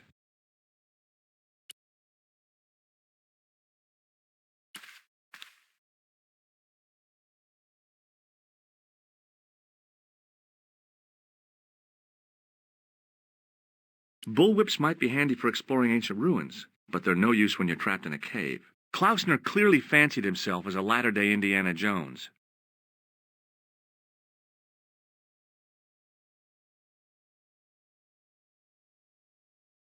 I'd searched Klausner once. There was nothing on his body.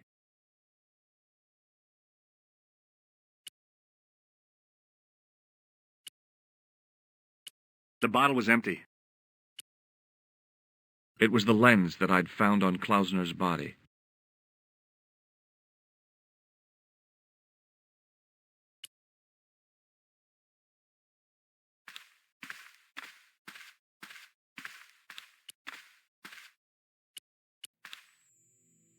In accidenta cita est in hora mundi. Okay.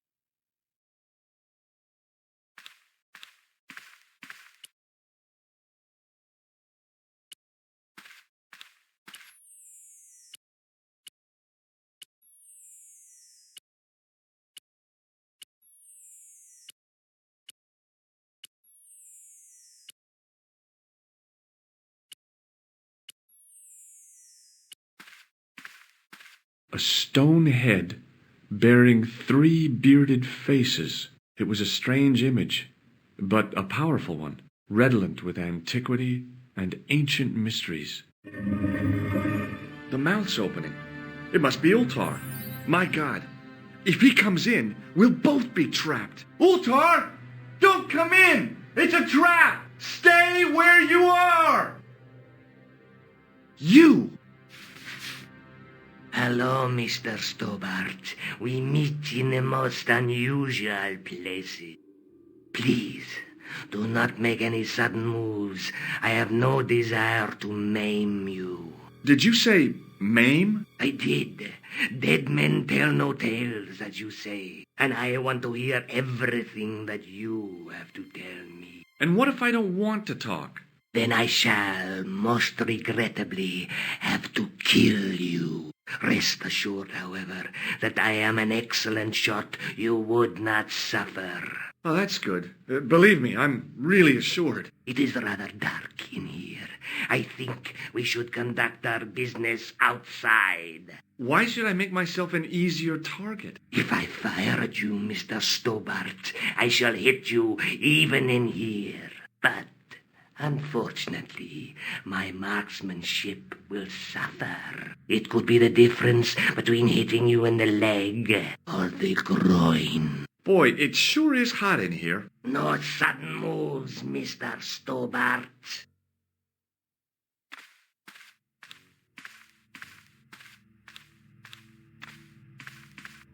Now then, where shall we start? How about being bosom buddies and you putting that gun away? Klausner, do you know where he is? Yep, he's dead. Just around the corner of the cave. You want to look? I'll take your word for it. How did he die? Starvation or dehydration by the look of it. He was caught in this trap you were shouting about. Yes, I suspected as much. The Templars were not ones to give away their secrets lightly. Was he carrying anything of importance? No, nothing. So, why is this location important? What did the Templars hide here if not an artifact? Well, there is something, I guess, but you can't move it. Yes? What is it? It's a treasure map. Yeah, X marks the spot. Come now. Do you expect me to believe that? Yeah, okay. You caught me. But round the corner, there is something in Latin up on the wall. Latin? Do you remember it, Mr. Stobart? In accidenta cita est, in ora mundi. Ah, the words of Caesar. Yes, that makes sense. Well, I know that roughly it means to the west, to the edge of the world. But what the heck is that about? It tells me where the sword of Baphomet lies. Mr. Stobart, I am sure that you have just what you appear to be. A gifted amateur. Thanks, I think. But I can no longer tolerate your interference. There is far more at stake than you realize. So what are you going to do? I regret that we must end this here and now. Your only choice now is whether you die like a man or like a dog. Hey, look now. Don't kill me. I've got money. Maybe we can cut a deal. You disappoint me. Okay, you're the boss. I'll take my medicine. I should like to shake your hand.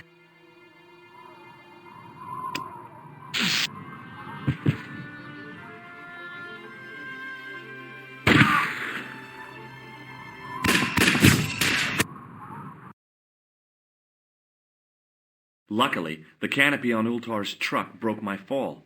Thank goodness for that. The worst part of the experience was Ultar's driving. What about the lens? Is it still in one piece? Oh, yeah. Well, it's good to see you again, Josh. Really? Well, I have to say, I'd have enjoyed Syria a lot more if you'd been there. I wouldn't have been much help. Anyway, you did just fine on your own.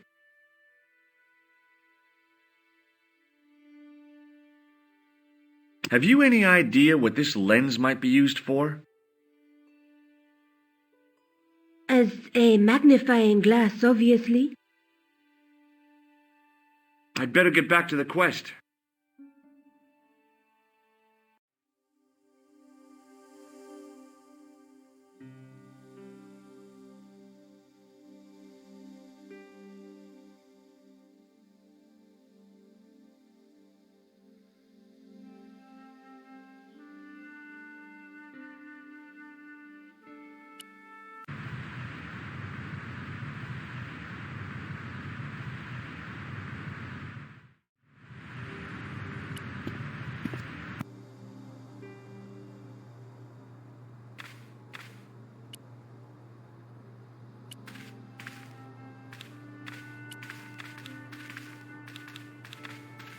Hi, Andre. Hello, Georgie. Where have you been? Nicole said you were away. I just returned from Syria. Syria? On the trail of the Templars? It's a long story, but I found the bull's head. It was referred to on the manuscript, remember? Yes. What is it? A secret cave built into a high cliff face. In the cave, I discovered a map bearing a phrase in Latin. In accidenta cita est in ora mundi. The island of Britain. Lies at the edge of the world, to the west. Strange. That map seems to contain a series of pointers. Like I said, it's a treasure map. Maybe not. Thanks for your help, Andre. You're welcome.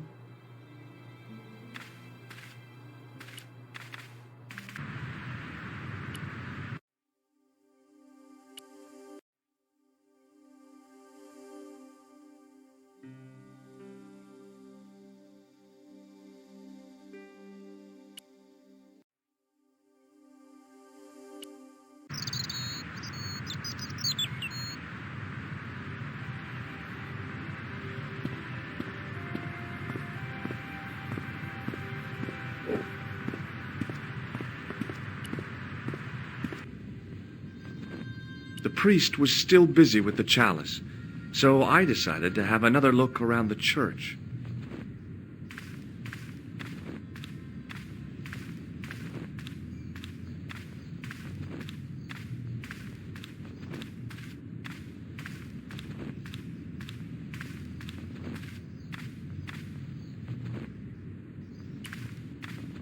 A statue of a knight holding a staff and a scroll. It looked a lot like the statue on top of the De Vasconcellos mausoleum.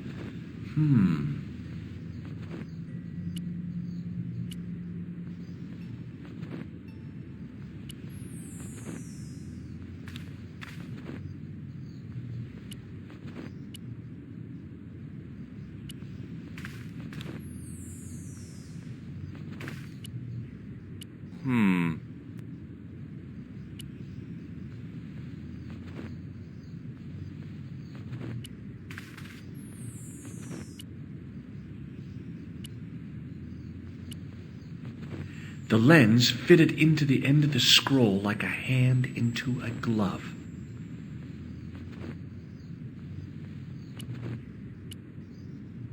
On the end of the staff was some kind of disc with a cross on it. Around the base of the disc was a hairline crack.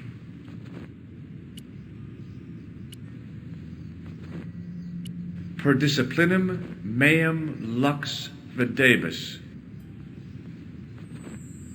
Hey!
The distortions came sharply and broke. It was a Knight Templar burning at the stake.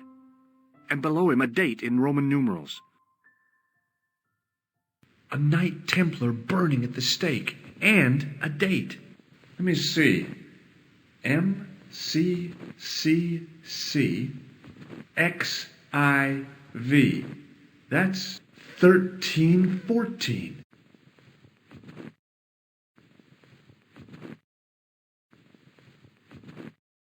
Well, I could have just taken the end off the staff, but I wanted to be sure what I'd be getting out of vandalizing a church, other than deported.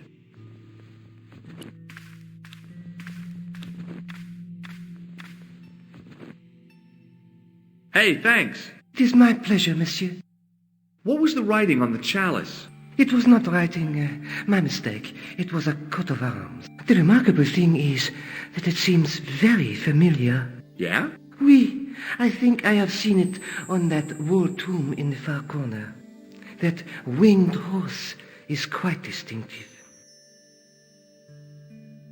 I noticed that the stained glass window on the left looks more modern than the middle one. You have a keen eye, monsieur. The original window was destroyed in the last war. It was as old as the church, early 14th century. Oh, man, that's awful. Oui, a terrible loss. Still, the church and the other windows survived. Do you speak Latin? You ask this of a priest? Okay. Can you tell me what per disciplinum meum lux videbus means? Let me see. That would be, by my teachings, you will see the light. I think. Yeah, that's what I thought too. Catch you later. Au revoir, monsieur.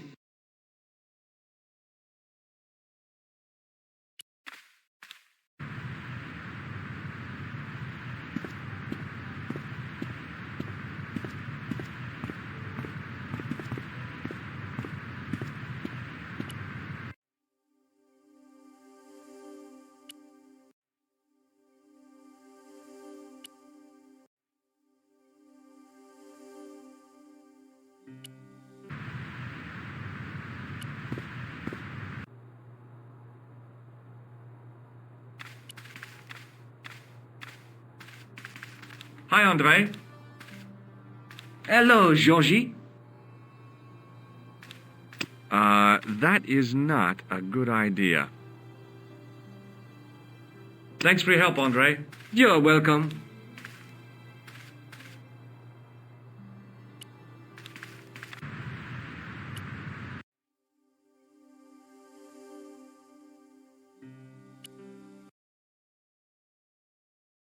I solved another puzzle. You did? Well, I guess I did. Well, what was it? What's the answer? 1314. What does that mean? It was the date when Jacques de Molay was burned, wasn't it? Of course. The answer was hidden in a stained glass window. When I looked through the lens, the picture changed. It became a man surrounded by flames. It seems to me the answers to the Templar puzzles are as cryptic as the clues. Sometimes I wonder if the manuscript isn't an elaborate joke. The Knights Templar weren't the kind of people to play jokes, were they?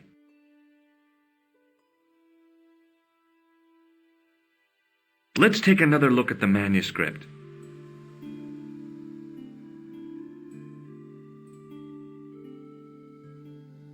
A knight with a crystal ball. The knight's scroll bears a phrase in Latin. Through my teachings, you will be enlightened. There's a guy with a sword and a bull. Between them is a gem supported by a tripod. There's a guy working on a loom.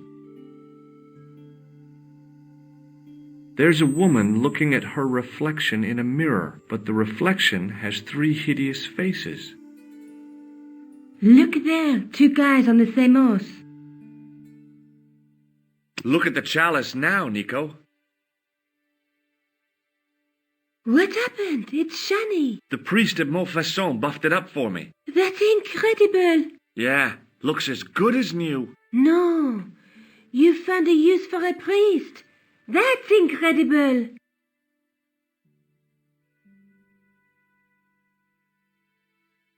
I'd better get back to the quest.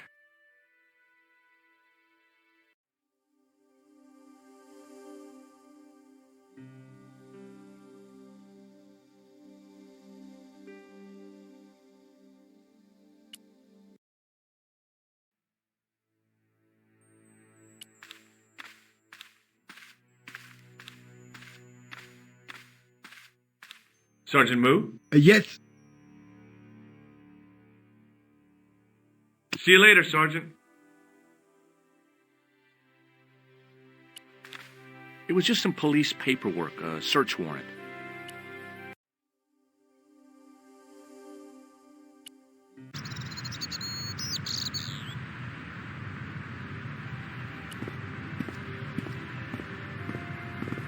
You're back. Oui, I have returned. Well, I wasn't expecting to see you back here again. No? Well, it is a strange thing, but I am here on duty. On duty? But you're just sitting there drinking wine. No, I am not just drinking wine. I am undercover. I must be missing something. You're in uniform. Precisely, monsieur. My cover is that of an indolent, wine-guzzling police officer. You've got me convinced. Merci. But in reality, my every muscle is poised, every nerve honed. I am drawn tight, ready to pounce. Bang! Who or what were you planning to pizzang on? You must have heard, monsieur, of the terror that is gripping Paris. You mean the killings? Oh, at last, someone's taken action. People die every day. No, I am on the trail of Sieur Jacques. Who? Sieur Jacques, the terror of the subterranean city. He pops up here, he pops up there. The cops, they seek him everywhere. Is he so hush or beneath the neck? That damned elusive Sieur Jacques. Bravo, that's very good. Merci. I was up half the night writing that. Who is this Sieur Jacques character anyway? Ah, if we but knew that, we could have him in custody in an hour. But he is cunning to despoil the sewers of our fair city. He has committed many deceptions. He has pretended to be a police officer and deluded a poor war veteran. Uh-oh. He has pretended to be a jongleur. Wow, is that the time? And an American tourist. What nationality are you, monsieur? Canadian. Well, gotta go now. See ya. Well, it's not everyone who can say they started an urban myth.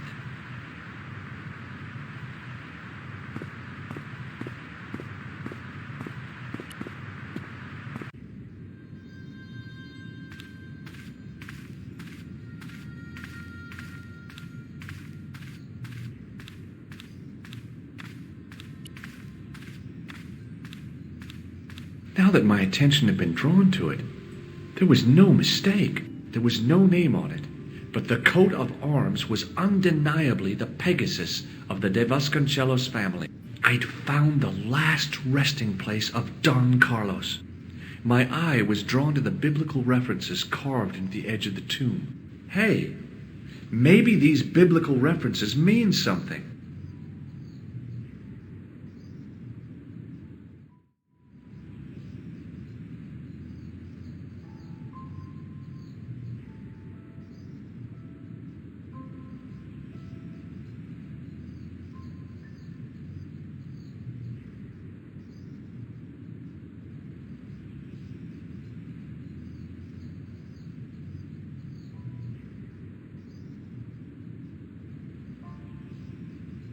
Psalms 22:21. Not much to go on, but it must have meant something. If I examined the tomb more closely, there might be other clues to find.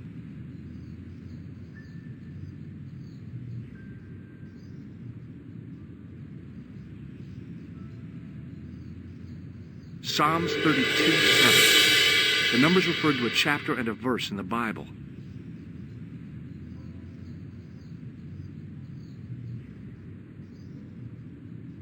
Corinthians 14:5.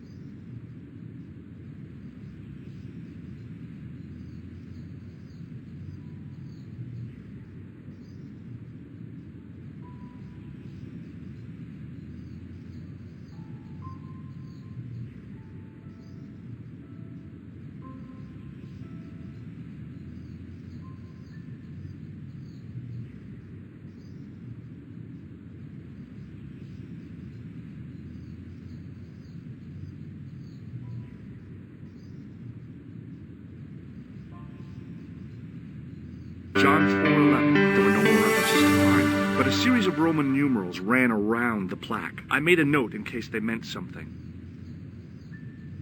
Psalms 32:7, John 4:11, Corinthians 1:4-5, and just one more, Psalms 22:21. I may not be perfect, but I've got a memory like a steel trap. The chalice had led me to these inscriptions, but it looked like a happy coincidence to me. After all, the de Vasconcellos arms were already on the manuscript. Nope, I was still convinced that the chalice had some significance all of its own. I didn't have time to sit.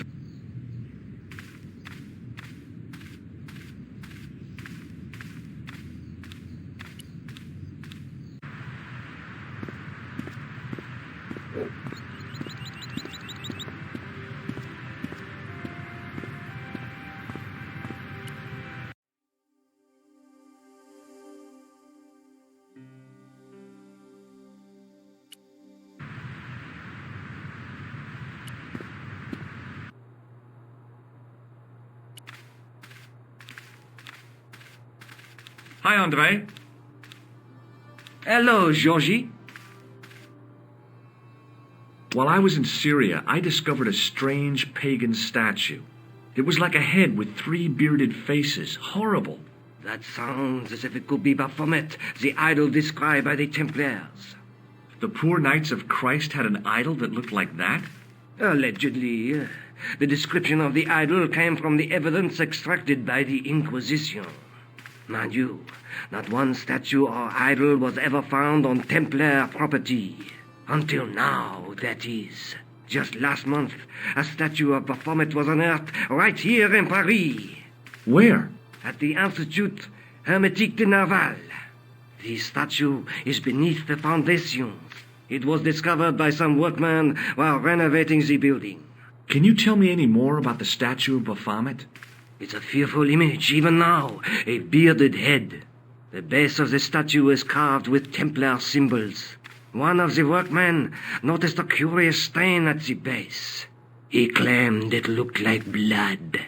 Blood? That's right.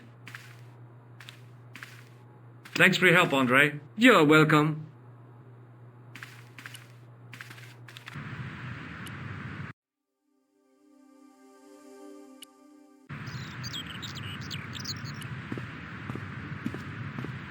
Excuse me, could you help me? What is it? I've got a few questions. You're doing a fine job. Merci. I have my professional pride. I don't think I've ever seen a Gauloise smoke so stylishly. It's a natural talent. I'm being sarcastic. I'm being indifferent. You're very good at that as well. Merci. Vive l'indifférence. So, what are you doing here? I am having my break. Yeah, I mean when you finish your break. When I finish my break? An interesting concept, monsieur. You'll probably need to think about it. I could have another cigarette while I consider. Perhaps tomorrow too. Okay, let me put things differently. What were you hired to do here?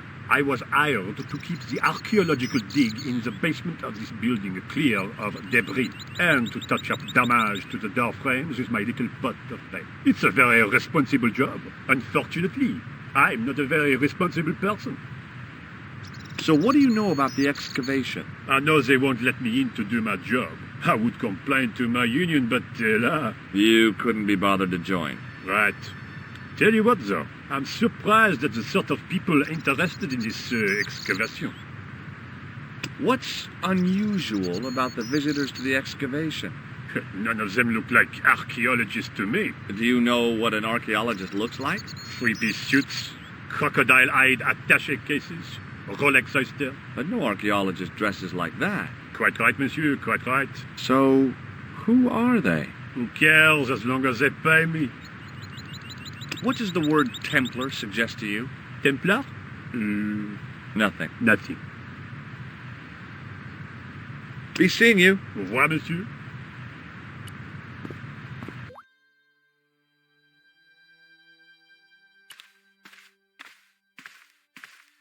Hi? Excuse me? Oui? So, what exactly are you doing here? I'm guarding. You expect to find me shearing sheep? Take it easy. I just didn't realize you were a guard. I'd like to know what you're guarding, please. That's a secret. It wouldn't happen to be an archaeological site, would it? Are you asking me or telling me? I'm telling you. Then why ask? I had a feeling this was no normal hole in the ground. What do you know about the Knights Templar? There was a long pause during which the guard said nothing. Then he said, Nothing. Nothing at all? Is this a test? What, like a history pop test? No, like a test. Okay, yes, it's a test. Then I know absolutely nothing about the Templars. Talk to you later. Au revoir, monsieur. I couldn't imagine what I'd achieved by turning the dial. The doorway led to an old utility closet that had lost its door. There was nothing interesting in there. I couldn't see any use for a collection of dirt and half bricks.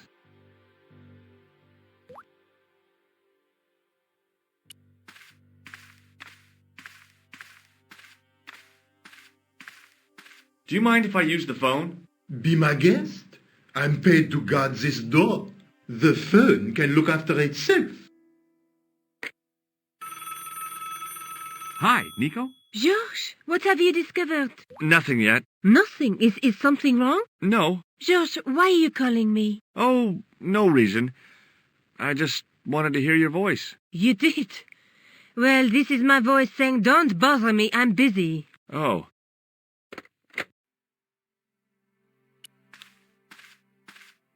There was a closed door with toilet scratched into the cheap veneer. That door's locked, monsieur.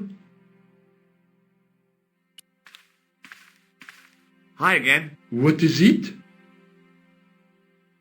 I'd like to use the washroom, but the door's locked. Oh, that's no problem. You can have the key. Thanks.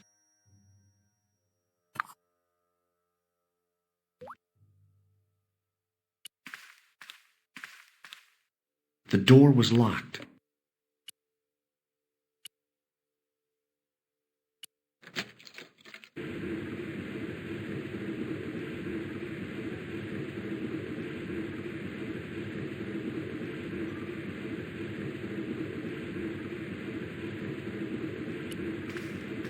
Being in a charming comfort station like this made me think fondly of the toilet in Syria. That place was kept in pretty good order. At least, it had been until I vandalized it. Still, it was all for a good cause. The thing felt really hot. Big demands seemed to be being made on it. I wasn't about to wash my hands in this place, so I didn't need to dry them. On the wall was an automatic hand dryer. Oh boy! Dirty soap! How do they do that? The taps were rusty. Oh boy! The cold tap's washer looked to have failed. It was just dribbling down the sink. On the wall was an automatic hand dryer.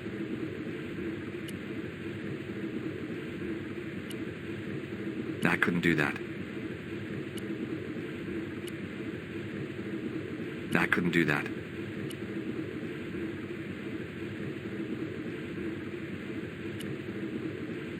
I couldn't do that.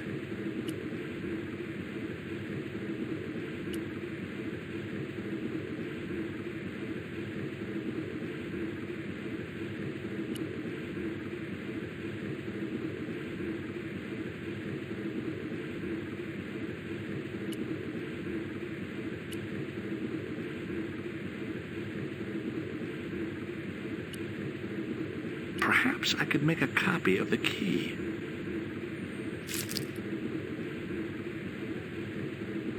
The key had made a clear imprint in the soap. The bar of soap had the imprint of a key in it. I knew keeping that plaster was a good idea.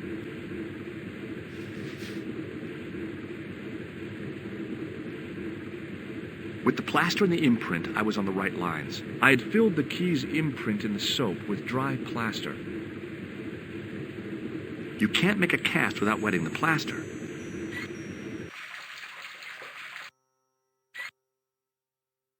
But wet plaster alone does not make a cast.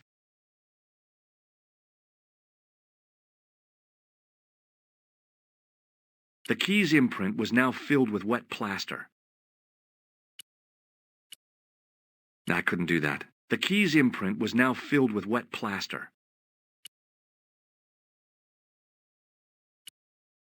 I couldn't do that. I couldn't do that. I didn't want to carry a bar of dirty soap around with me.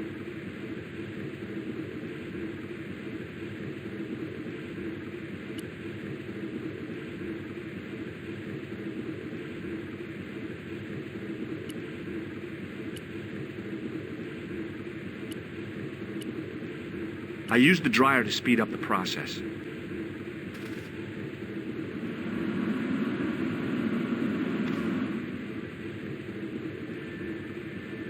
Well, it had taken a while, but I had made myself a completely unconvincing plaster key, way too fragile to use in a lock.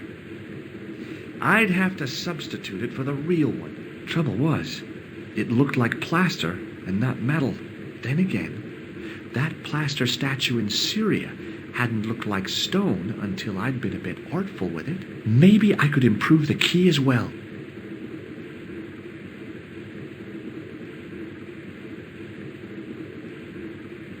I didn't want any coal.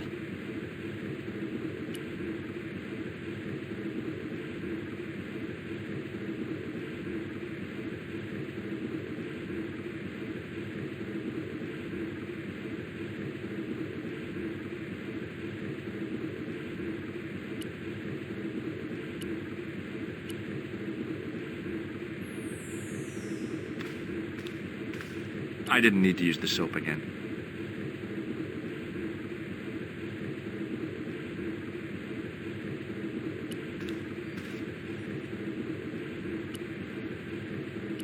Hey, monsieur, don't go with my keys.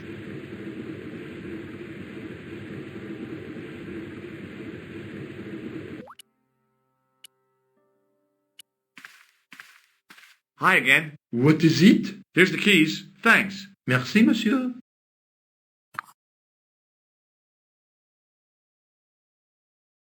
The guard was being amazingly evasive. It was going to take more than goodwill to get past him. Talk to you later. Au revoir, monsieur.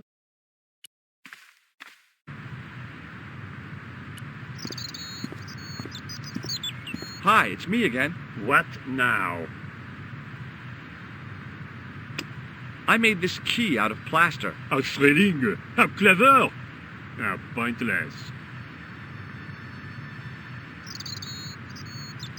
Be seeing you. Au revoir, monsieur.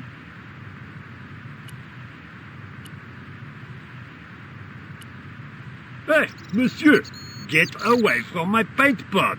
Okay. I should think so. Meddling with a man's paint pot. Pah. It was my plaster copy of the excavation key. Trouble was, it looked like plaster, and it felt like plaster.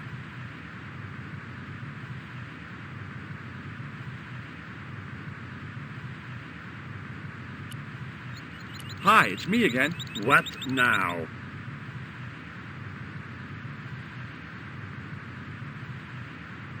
Has a guy calling himself Merlin been nosing around? Was he wearing a t-shirt with "My name is Merlin" on it? I doubt it. Then how the hell am I supposed to know his name just by looking at him? Huh?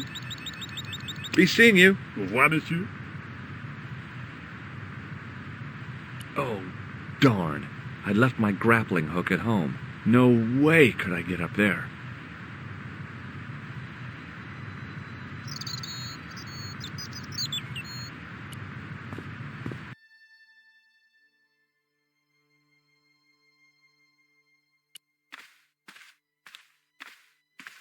The doorway led to an old utility closet that had lost its door. There was nothing interesting in there. I couldn't see any use for a collection of dirt and half bricks.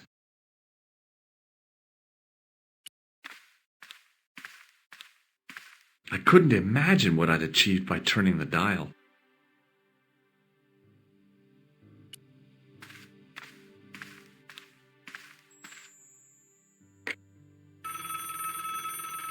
Goulard. Hello, Nico. It's me.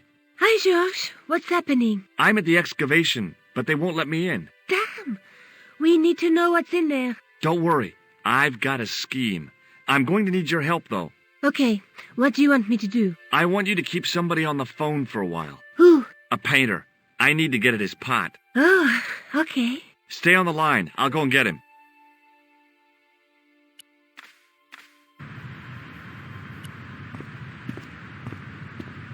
Hi, it's me again. What now? You've got a phone call. For me? Are you certain? It's a woman. She sounded hot. What woman? She must be mistaken, monsieur. Well, she asked for that hunk of a man with the nicotine fingers and his ass hanging out of his pants. Certainly sounds like me. Stand back. It wouldn't do to keep the lady from her hunk.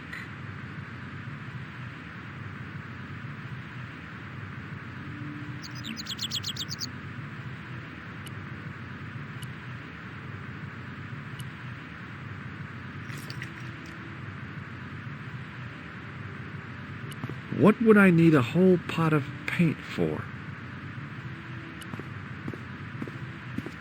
A well-used wheelbarrow was sitting by the rubble-filled dumpster.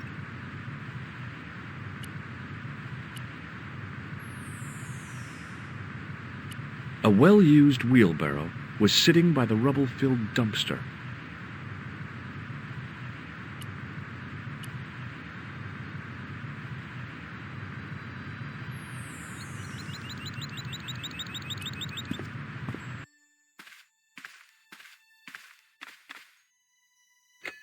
Well, monsieur, what a strange woman. She was all over me, and then suddenly, nothing but abuse. Really? Why, abuse.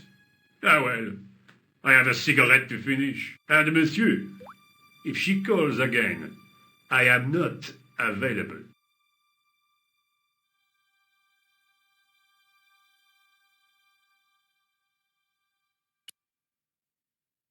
The plaster key had soaked up the paint nicely, and now looked pretty convincing. Still felt like plaster, though.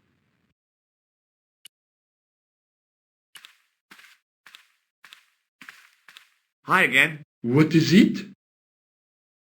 I need to use the toilet again. Again? Already? I have this problem. How technical do you want me to get? Never mind. Here's the key.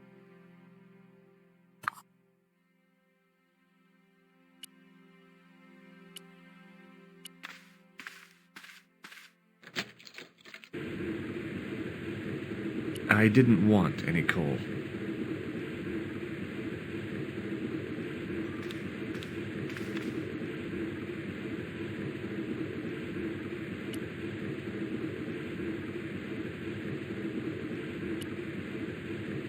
The thing felt really hot. Big demands seemed to be being made on it.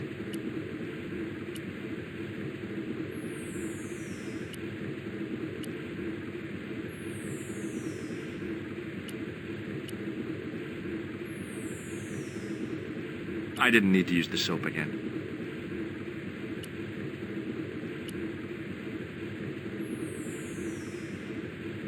I wasn't about to wash my hands.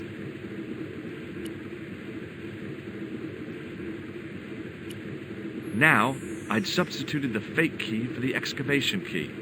It looked okay, but felt false.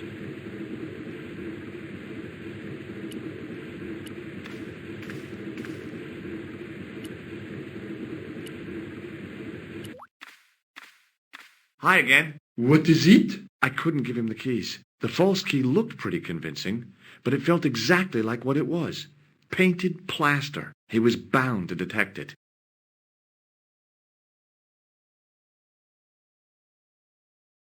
That is not.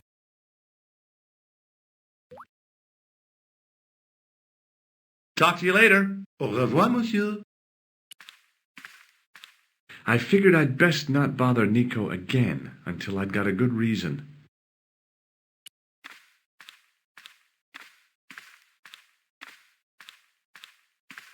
I couldn't see any use for a collection of dirt and half bricks.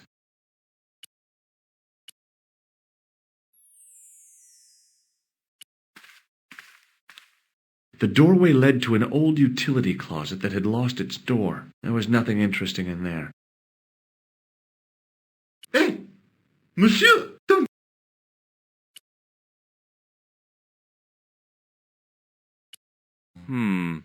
Maybe not. Maybe not.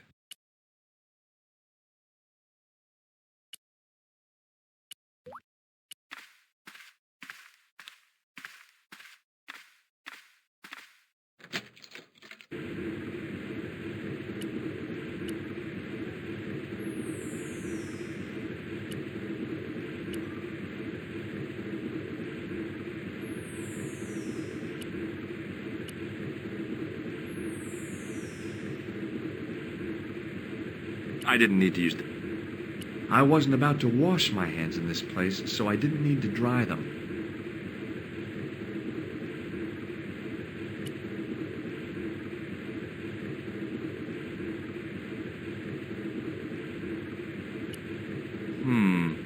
Maybe not.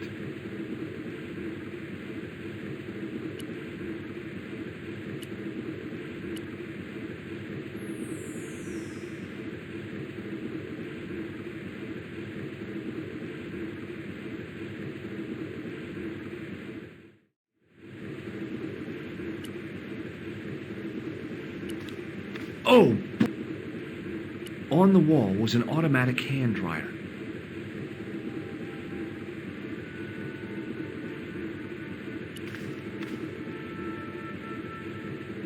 The doorway was full of assorted old tea chests, cardboard boxes, and so on, all empty and all uninteresting.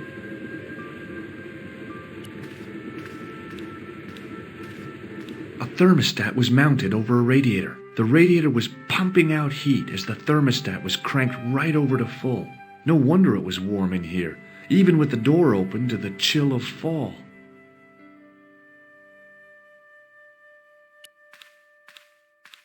Hi again. What is it? It sure is hot in here. I have to have the door open to allow the workmen access, so why not? I turn the heat up. You could wrap up warm. I have my gloves if it gets cold, but why bother when it's warm anyway? Talk to you later. Au revoir, monsieur.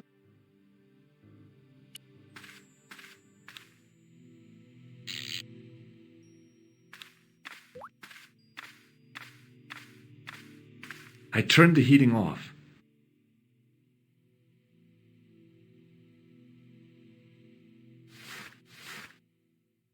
As I'd hoped, the guard put his gloves on.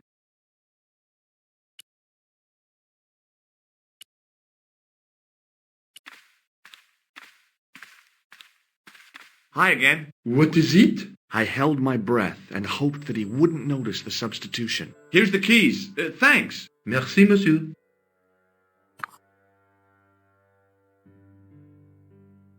Talk to you later. Au revoir, monsieur.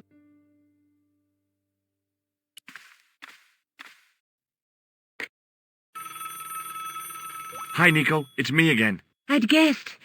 What do you want this time? What did you say to the painter? I shan't repeat it, Josh.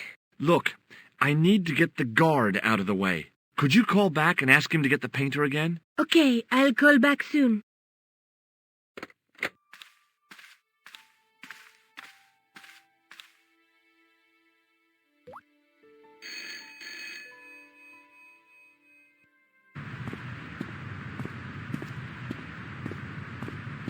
This looked like a good place to watch things develop.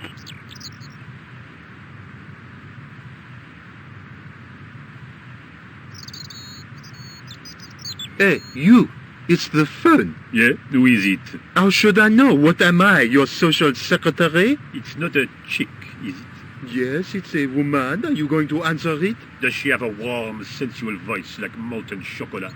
Yes, she has a really sexy voice. Now get a move on. I'm not talking to her. I can see that. You're wasting time talking to me. No, you don't understand. I refuse to talk to her. You refuse? You refuse? I'm wasting valuable time. Don't make me laugh. Your time valuable? You just stand around all day. I have a highly responsible job. Don't me, you elephantine oaf. My job is important. Impossible. They would have hired somebody competent in that case. Meaning what? instead of which they hired a dismal rent-a-cop like you, all epaulettes and no brains. Why, you... This looked set to carry on for some time. It was too good an opportunity to miss.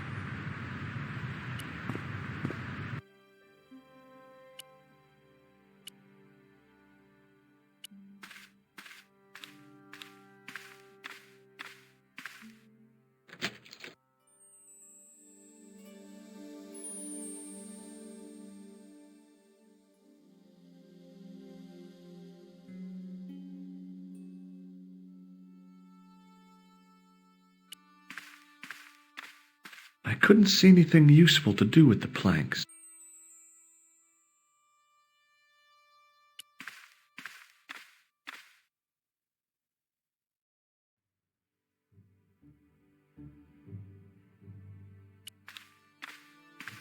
There was no doubt about it. It was the same sort of idol I'd seen in Syria, Baphomet.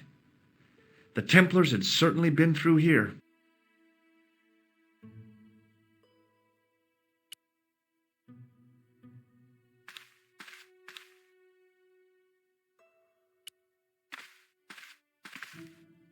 Close up, the pattern didn't make any sort of sense.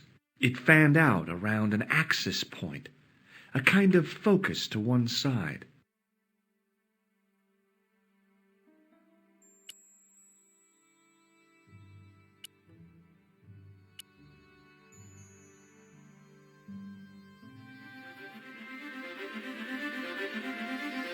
And there it was, decoded by the curves of the chalice, the image of a church.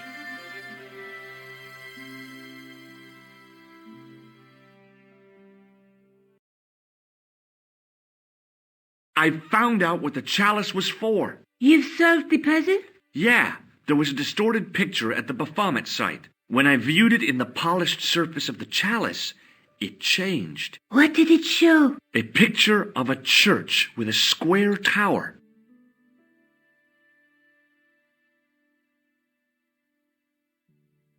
Let's take another look at the manuscript.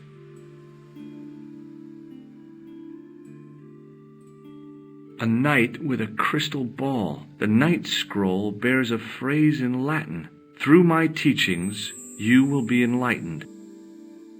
There's a guy with a sword and a bull. Between them is a gem supported by a tripod. There's a guy working on a loom. There's a woman looking at her reflection in a mirror, but the reflection has 3 hideous faces. Look there, 2 guys on the same horse. No way. Look at the chalice now, Nico. What happened? It's shiny. The priest at Montfaucon buffed it up for me. That's incredible. Yeah, looks as good as new. No, you found a use for a priest. That's incredible.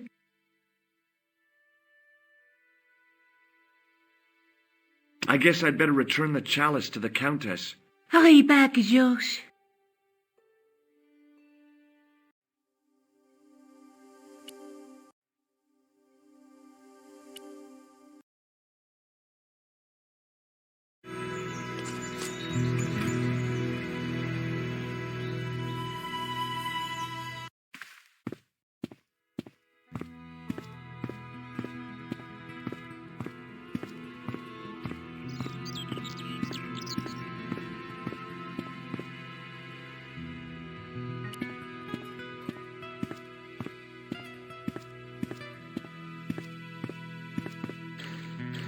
Hi there, Lopez. How's tricks? Senor Stobart, how pleasant to see you. You are well. Fine, thanks. Is the Countess in? She is waiting for you. I will show you up.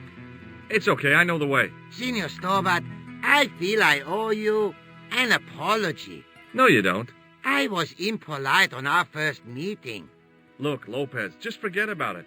I came on like a snake oil merchant. I wouldn't have trusted me in your shoes. You do not understand. Finding the chalice has given my lady a new lease of life.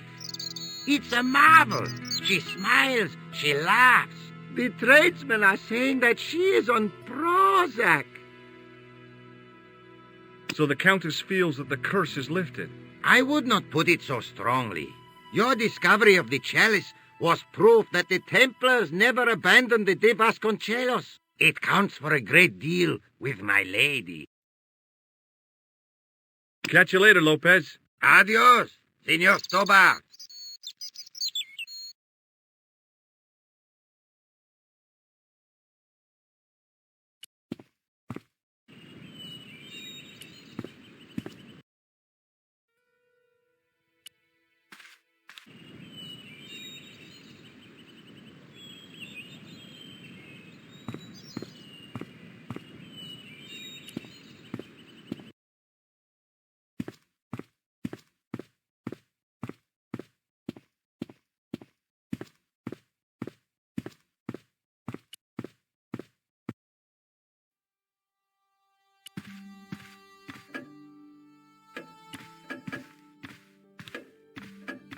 Senor Stobart, what a pleasure. Please, sit down. Hi, Countess. The pleasure's all mine. I've brought back your chalice.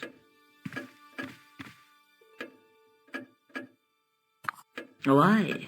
You've had it cleaned.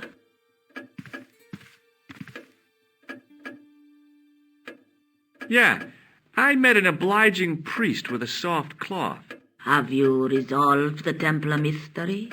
No, not yet. I don't even know what it is I'm after. There are many stories of the knight secreting great wealth away. Whatever. All I know is I don't want the bad guys to get it. Ah, to be young and live in a world of moral absolutes. I discovered something amazing with that chalice. In Paris, I found a church where they recognized the coat of arms. I found the tomb of Don Carlos de Vasconcelos. You are sure? There can be no mistake? The coat of arms on the chalice matches the one on the tomb. Incredible. You have my most profound thanks. I must go there as soon as possible. Yeah? I'd be happy to show you the city. There's something else that I discovered carved on Don Carlos's tomb. Biblical references. What are the references, Senor Stobart? Psalms 32:7, Corinthians. I am not a good enough scholar to know the Bible chapter and verse. I meant, what are the quotations? You know, I forgot to ask the priest. I'll have a look around if that's okay. My home is your home. I shall remain here.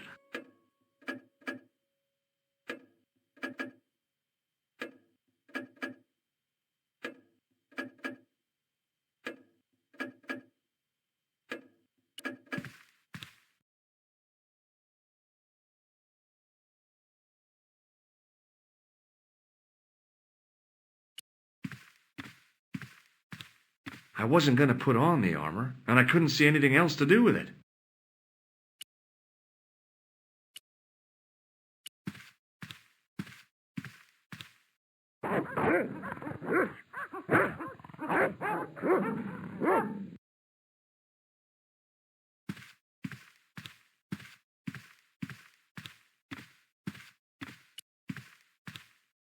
It was a small mirror hanging over the sink.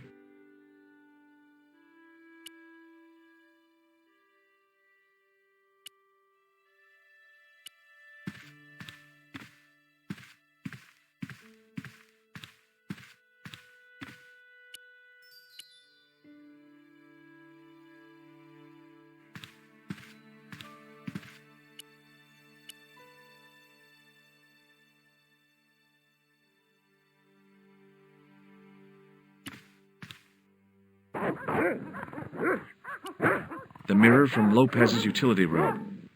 Yep, I was still looking great.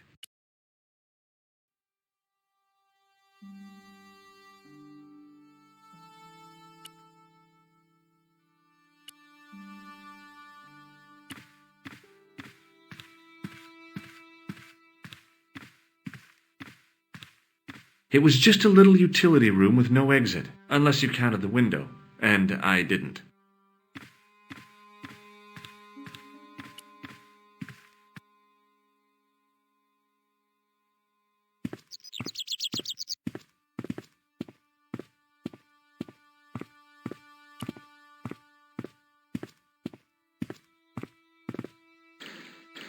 Hi, Lopez. Got a minute? Certainly, senor. How can I help you? Catch you later, Lopez. Adios, Senor Stobart.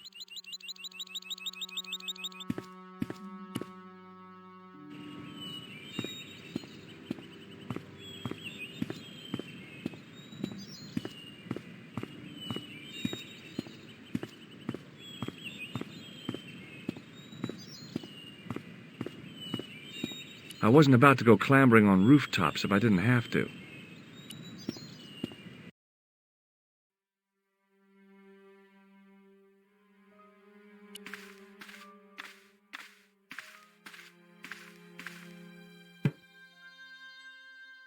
Now that it had given up its secret, the glass squares in the lectern were just decorative again.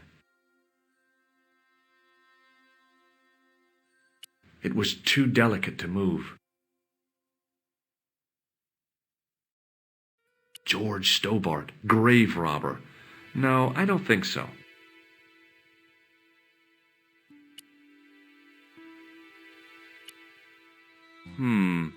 Maybe not. It was the Spanish Bible I borrowed from the mausoleum. Maybe not.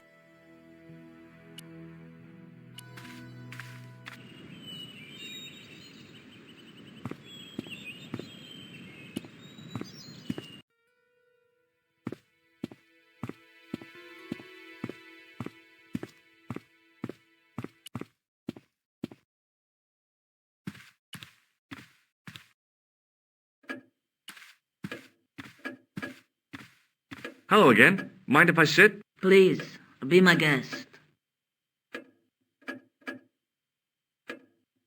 Here's the Bible from the mausoleum.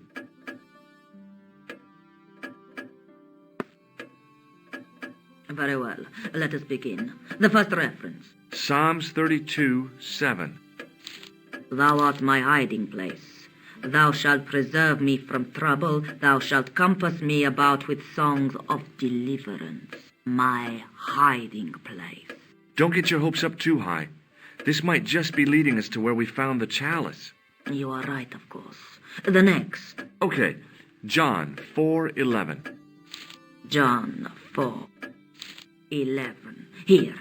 The well is deep. The next. Quickly. Okay. Corinthians 4:5. Here it is. Will bring to light the hidden things. Any more? Just one. Psalms again. 22:21. Save me from the lion's mouth, for thou hast heard me from the horns of the unicorns. The last is confusing. Lions, unicorns, what does it mean? I can't guess. Salient points seem to be a hiding place and a deep well. In no sense is the mausoleum a well, Senor Stobart. Is there a well in the grounds? I do not know. I suppose that there must have been once upon a time. Lopez is the man to ask about anything pertaining to the estate. I'll have a look around if that's okay. My home is your home. I shall remain here.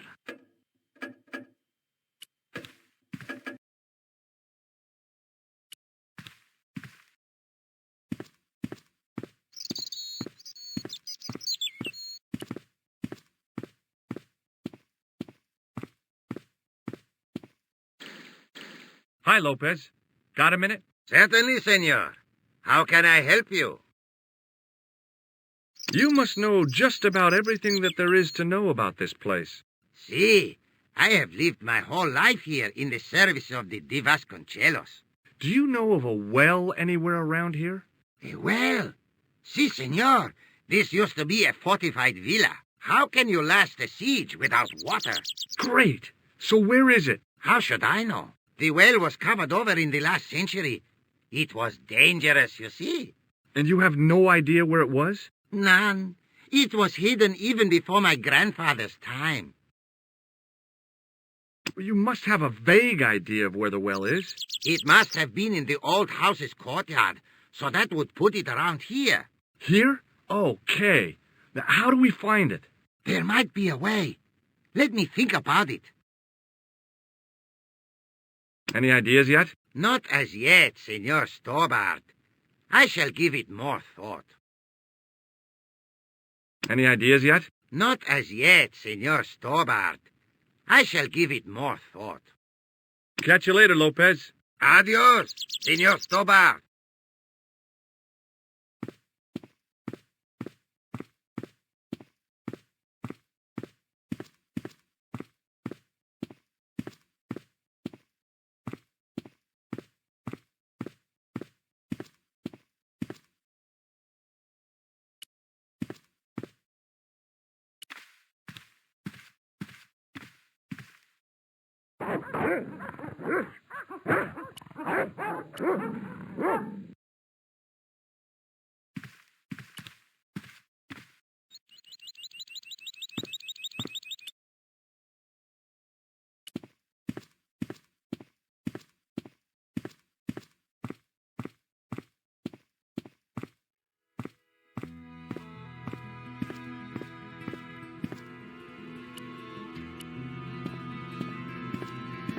The main part of the house was old, but nowhere near as old as the gatehouse section.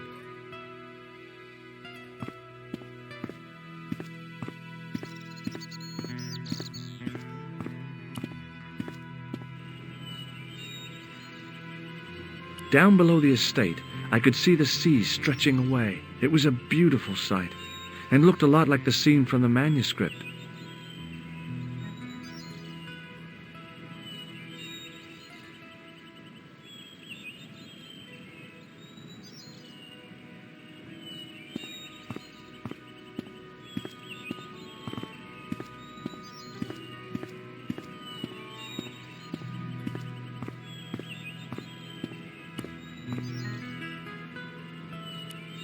The De Vasconcellos Mausoleum, where 5 Templars lie.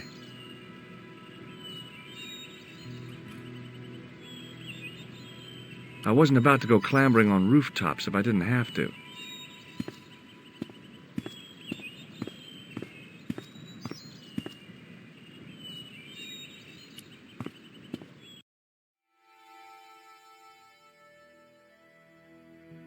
It was a rod with a cone and a hook on the end. I guessed it was for snuffing out the big candle in the chandelier.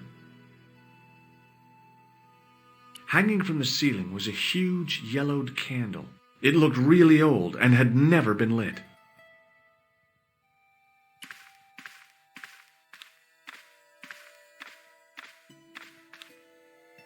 Now what? There was nothing to snuff. Feeling like an idiot, I put it down again.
The candle had burnt brilliantly, but only for a couple of minutes.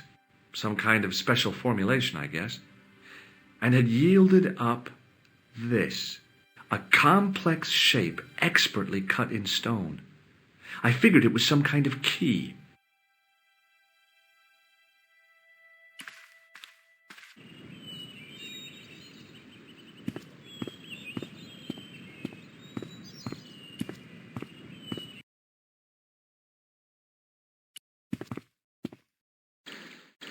Hi, Lopez. Got a minute? Certainly, senor. How can I help you? Do you know what this is? No, senor. Is it some kind of key? Yeah, I think it probably is. Where did you get it? It was hidden inside the big candle in the mausoleum. And you burnt it? I wondered what the light was I saw through the window. My lady will be furious. The candle was centuries old. Ah. Any ideas yet? We are looking for a source of water, see? Yes? For generations, the Spanish country folk have had a secret way of locating water, even if it is meters beneath the ground. Ah, you're not talking about water dousing, are you? Eh? You know, you get a stick and walk around until the stick twitches and dig there. Oh, you've heard of it. Yeah, I think most of the planet has. Okay, let's get a stick. Uno momento. It must be a special stick. A Y of hazel. Right. Do you have any hazel trees? See, here. That is hazel.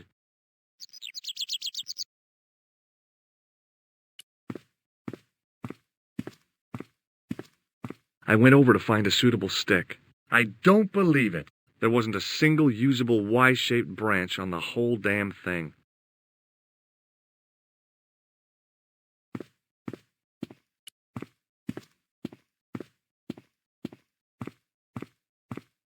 The main part of the house was old, but nowhere near as old as the gatehouse section.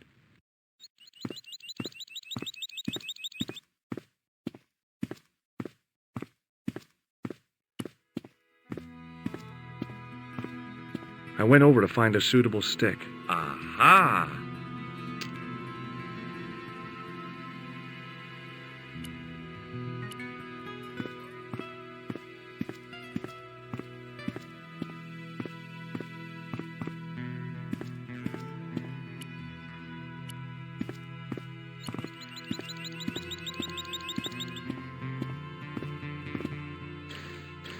Hi, Lopez. Got a minute? Certainly, senor. How can I help you? Well, I got my divining rod. Now what? Simplicity itself, senor. Hold the wand at the upper ends of the Y.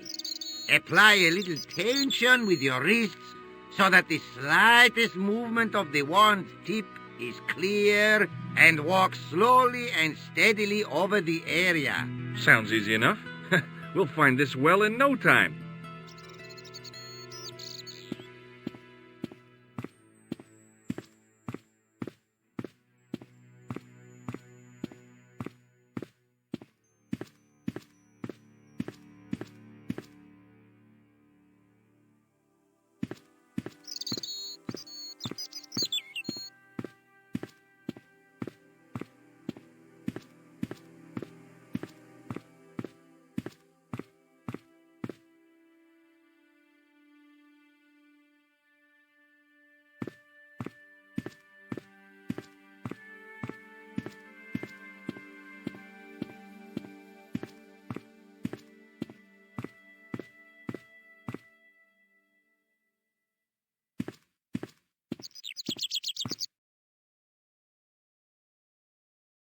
Senor Stobart, you've found something. This is it.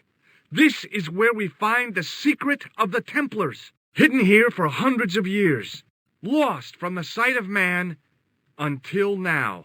The mystery is revealed. It's a tin can. I've been walking up and down with a twig in my hands, looking for a tin can. It had water in it. That's what the dowsing stick must have detected. I'd have to check with an archaeologist, but I don't think the Templars left that. In truth, Senor Stobart, the loan was laid many, many years ago. This can could date back to the Napoleonic Wars. Get rid of it and I'll try it again. Lopez threw the can away. It seemed to fall an awfully long way. The splash at the end confirmed what we both suspected. Well, I'll be a monkey's uncle. It has been here all the time. All those years and nobody found it. Stood in awe for a moment, marveling at the secrets all around us. I could have fallen down that.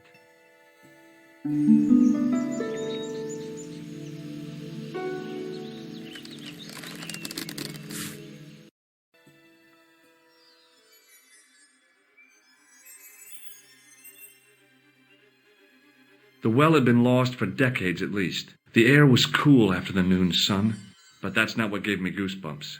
I have a really, really bad feeling about this.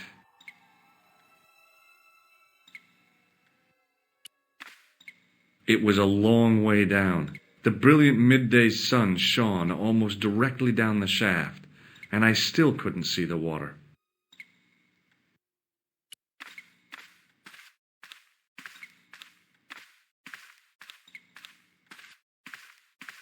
From a distance, the lion's head had been impressive. Close up, it was frightening. Hey, one of the fangs is a separate piece.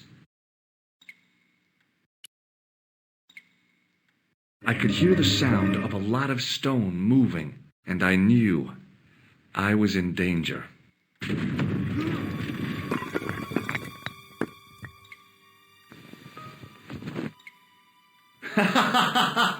Oh, very funny, you psychos! Signor Stobart! Signor Stobart! Are you all right? It's okay, Lopez, I'm fine! Que susto me has dado! You gave me a scare! Nice try, Templars.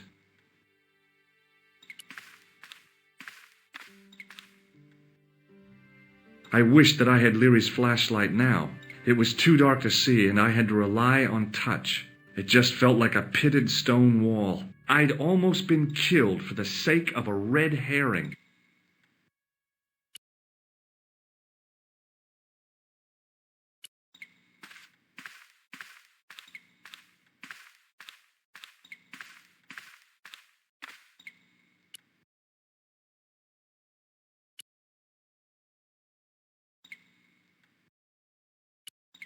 I realized I could use the mirror to reflect the light from above.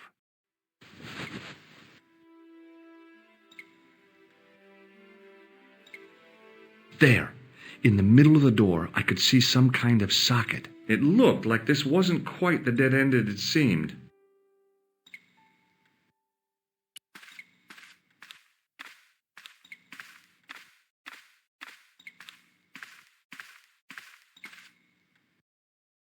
Now I knew what I was looking for. It only took a few moments to find it. And there it was. A worked socket, as smooth and perfect as if it had been carved only yesterday.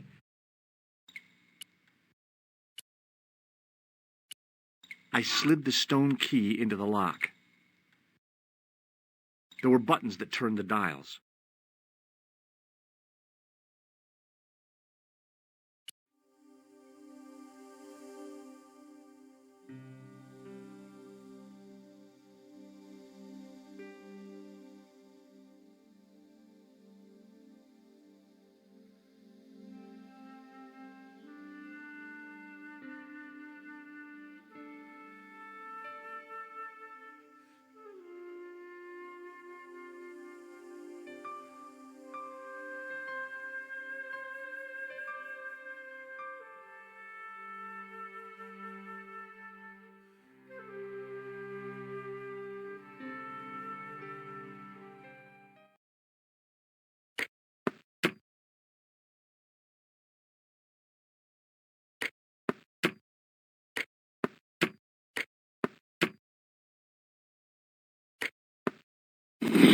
I must have made a mistake. The lock spun back to neutral and nearly took my fingers off.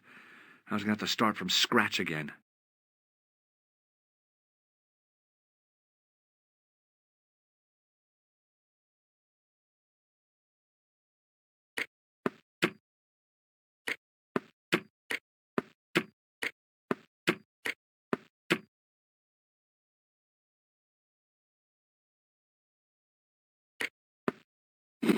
Damn!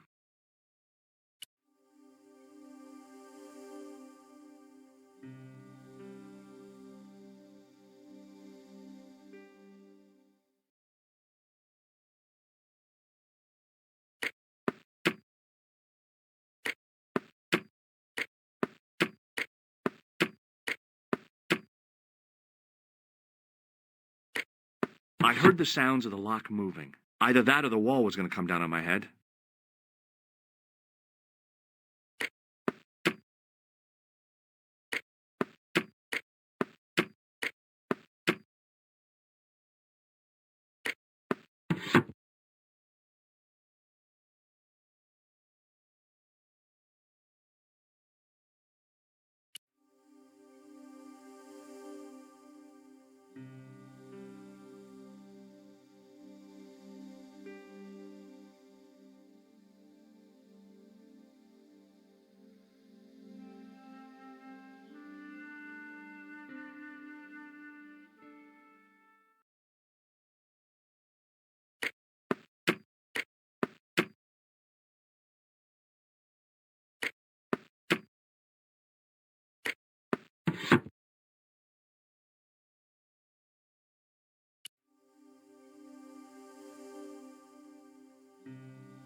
Oh, yes! Bonus points for that, I hope. I knew the old Stobart fingerwork wouldn't let me down.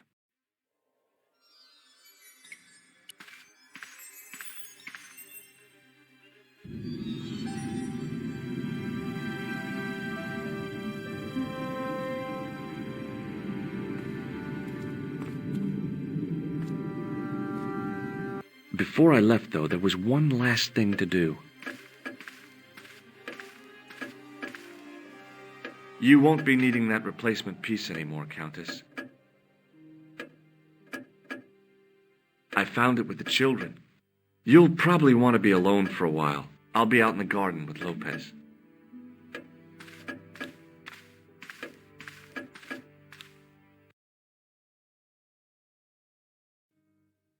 George, welcome back. Come in, George. It's good to see you again. Is it?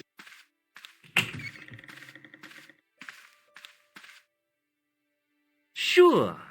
What did you find in Spain? Without André, we wouldn't have got this far, George. Yeah, I know. The clues led to an underground chamber at the bottom of a well. The Templars had left a tapestry showing a chessboard. The white pieces were vastly outnumbered. There was a stream running across the board, and a Templar knight on a horse. Does it mean anything to you, André? No, nothing. Maybe we should tell André what else you found, George. There's a map and a Latin inscription to the west at the edge of the world. George found that in a cave in Syria. Yeah, where the assassin almost killed me. Then we've got the burning of Jacques de Molay and the date, 1314. From the window of the church in Montfaucon Square, one of the few places where nobody tried to kill me. Then we have the image of a church that George found at the excavation. I don't recall anyone trying to kill you there either, George. And finally we have the tapestry in Spain. Did I mention I almost got killed there? Not yet, but I'm sure you're about to. It was only my cat-like reflexes that saved me from certain death. Cat-like reflexes, eh? And while I was risking life and limb, where were you, André? Getting your glasses fogged up over an Etruscan vase? That's enough, boys. Can we get back to saving the world? Of course. My apologies. He started it. Well, the Latin phrase are the words of Julius Caesar. He was describing the island of Britain. Are you sure? The map didn't look much like Britain. How come Caesar described Britain as being at the edge of the world? To the Romans, the Mediterranean was the center of the universe. Britain was a remote, unfriendly place, inhabited by blue-painted savages. It hasn't changed much. They've stopped painting themselves blue. Except when they go to a football match. They used an extract from a plant called woad, Isetis tinctoria. The Scots were using it until fairly recently in the wars with the English. Fairly recently? I don't recall the Scots being at war with the English. How recently are you talking about? I believe William Wallace's men used it in the 13th century. They might well have been using it as late as... You can't remember, can you? 1314. Ah, we're back onto that, are we? André, what is it? What do you mean? 1314 in Scotland. The Battle of Bannockburn. That would explain the stream on the chessboard. That's what a burn is. Right, André? As in Bannockburn? Right, George. And it gets better. Tradition has it that the Scots were helped by a shock force of, well, can't you guess? Knights Templar? Yes, a group of outlawed Templars. They are said to have turned the tide for the Scots. And it all ends at a church in the Isle of Britain at Bannockburn in a church. What are we waiting for? I'll call a cab. I can't go. André, you've been loads of help, but... What George is trying to say is that you shouldn't feel guilty. I was? We understand you've got commitments. Oh, listen, we have to hurry. Let's go, George. We'll see it through.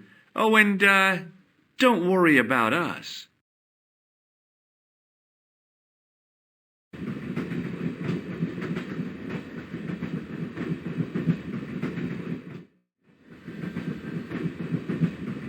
Pardon me. She must be deaf. Yes, my dear. Do you know what time we're due in Stirling? 6:15, but we're running 8 minutes late. Do you know Stirling well? Yes, I do. Is that where you two lovebirds abound?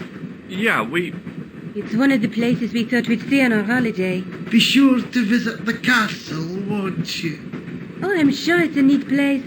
But we are not really interested in history, are we, George? No. Is there a church called St. Ninian's at Stirling? Yes, there is. And I know why you're going there. You do? Of course I do. It's obvious you're in love. You're eloping, and they say romance is dead. What's the book you're reading? Oh, it's something I picked up at the station. A medieval detective story. quite well written for that kind of thing. It's been out of print for years.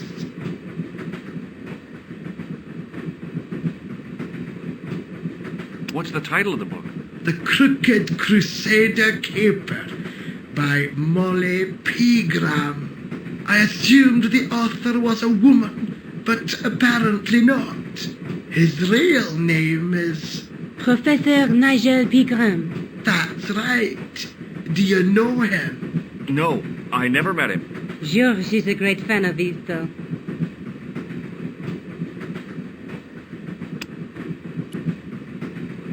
Where are you going, George? Do I need to spell it out? Don't snap at me. If you're going to take a leak, why don't you say so? Okay, I'm going to take a leak. L-E-A-K. Tickets, please. Oh, hi. That's a standard full-price peak return. Don't you have a senior citizen's rail card? I rarely travel by train. My ticket is perfectly valid, is it not? Well, yeah, but you could have saved up to a third of the cost. I do not need to indulge in puffling thriftiness. Blimey, you're a funny old bird and no mistake. Tickets, please, sir. Here.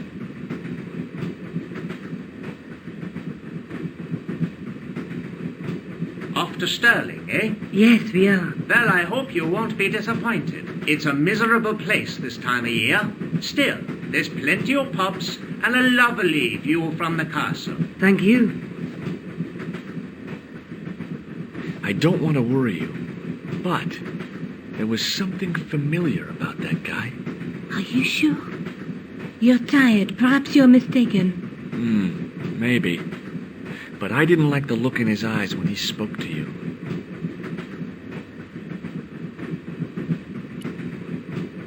Can't you sit still, George? I need to go to the John. While you're there, check out the buffet car, George. Unthinkable though it is, I am hungry enough to eat English food. Okay.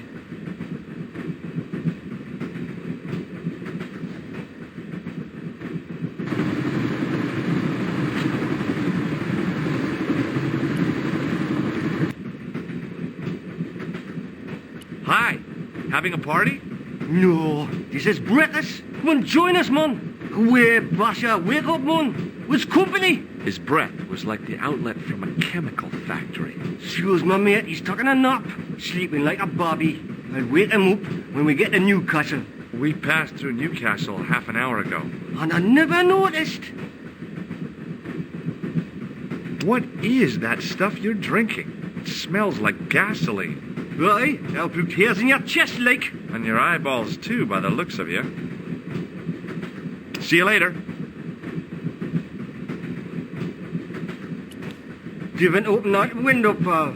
Why not? It's freezing out there. Leave it alone.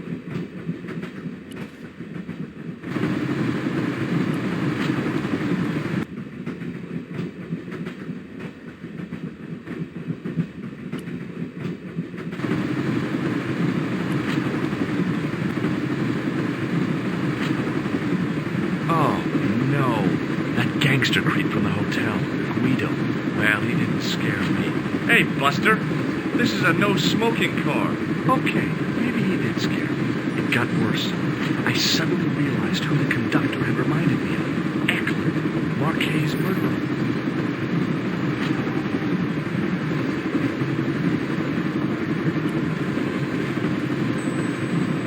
The door was locked. The door was locked. I really didn't want to shoot the breeze with this guy.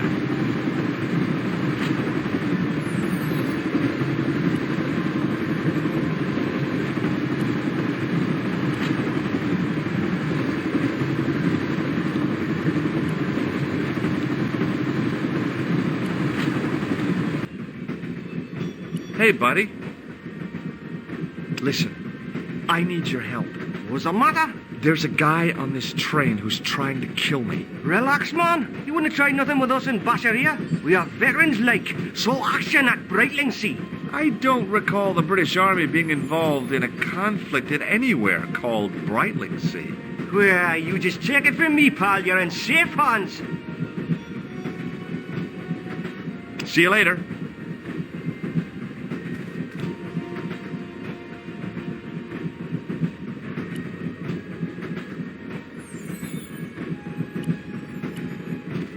Hey, buddy. Have you ever seen this man before? Aye, man. He's chalky white and I claim my 10 quid, like. No, he's an international assassin, and he goes by the name Khan. Well, aye, man, but I was close, you know. See you later. Leave it alone, man.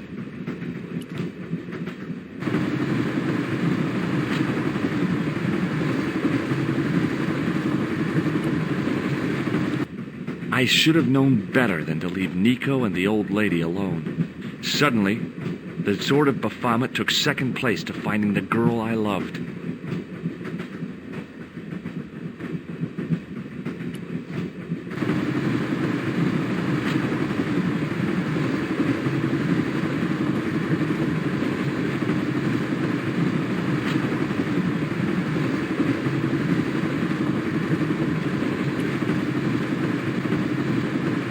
I really didn't want to...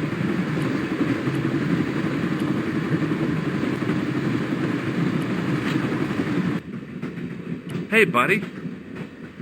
Did you see what happened to the young woman in the next compartment? No, pal, I didn't. Have you lost her, like? She's disappeared. The old lady, too. I think they're in trouble. Oh, yeah, man, an old lady, too? Yeah. You gotta help me. Maybe they went to the toilet, like? I don't think so. You never go on their own. Always in pairs, you know? No, she's been abducted. I'm sure. I've got to go look for her. What's stopping you, pal? The conductor. He's not what he seems. You want to avoid him, like? That's about it, yeah. No problem.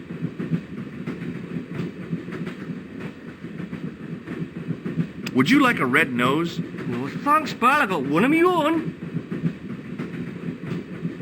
See you later. I didn't want to wake him. To be frank, without a cold water hose, I didn't think I could wake him.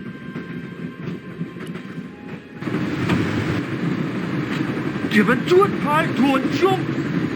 I don't intend to jump. I'm going to climb on top of the train. You're kidding, aren't you? Just watch me.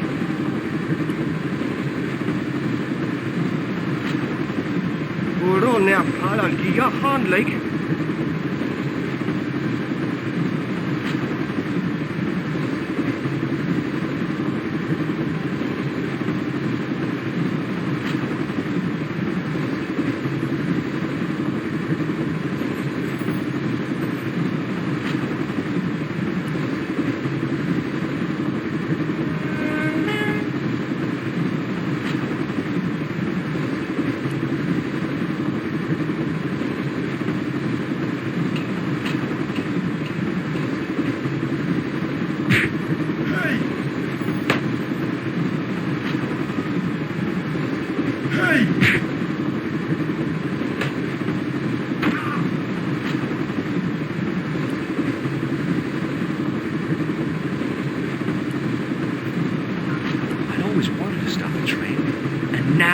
Was my chance.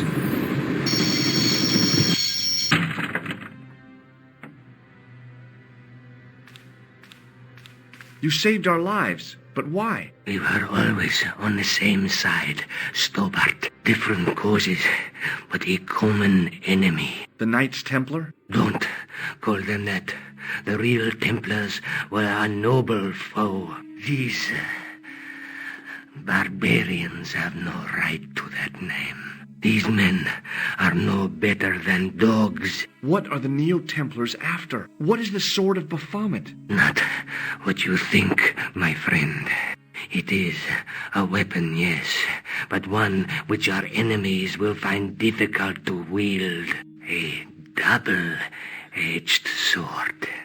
A power older than Dimolay, older than Solomon. We'll stop them. You and me together, and Nico. No, George. My journey ends soon at the Garden of Paradise. You're talking in riddles. Can't you tell me straight what they're after? The sword symbolizes a colossal energy caused by the alignment of the Earth's natural power fields, which are focused at St. Ninian's. The energy endowed the Templars with the power which made them great, a power which made them charismatic to such an extent they could control the will of all around them. How did you escape from the bull's head? It is a long walk from the cliff of the bull to the village Stobart. Fortunately, I know the ways of the wilderness. May Allah guide you to our enemies. Thanks. One last thing. What? What is it? He's dead.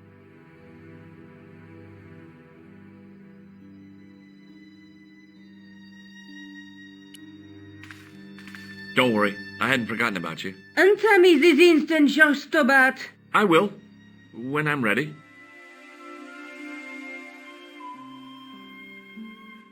That's not fair, George. No. You took advantage while my hands were tied. When Eklund pointed that gun at me, I thought I was going to die. I thought of all the things I'd never get to do. And kissing you was at the top of my list. George. Uh-huh. George, we've got to get off the train. Eklund could recover at any time. So what are we waiting for?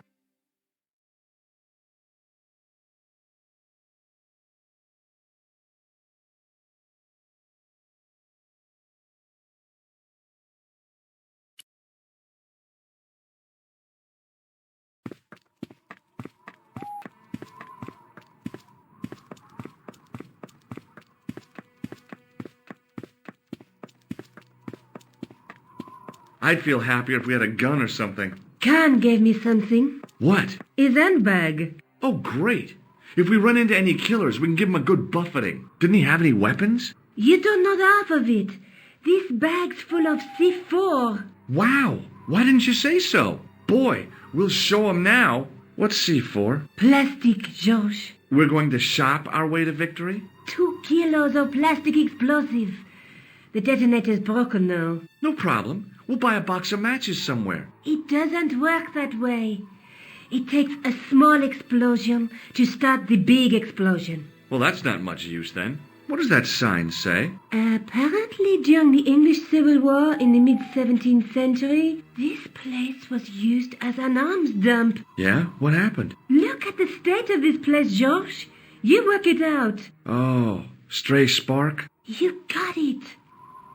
The tower was the only thing to survive the blast. I hope the explosion didn't destroy the Sword of Baphomet. Do you? I rather hope it did.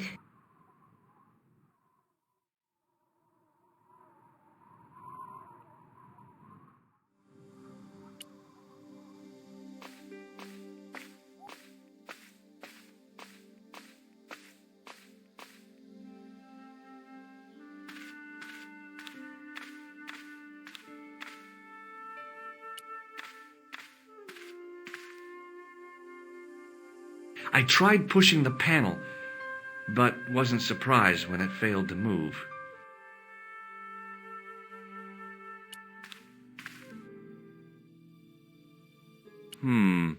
Maybe not. No. No way. No.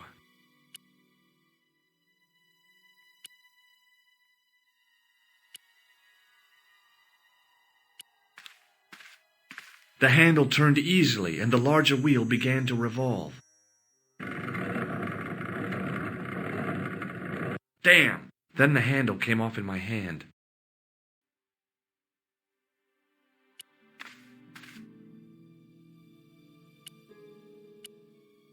I pushed the handle into the demon's mouth. No.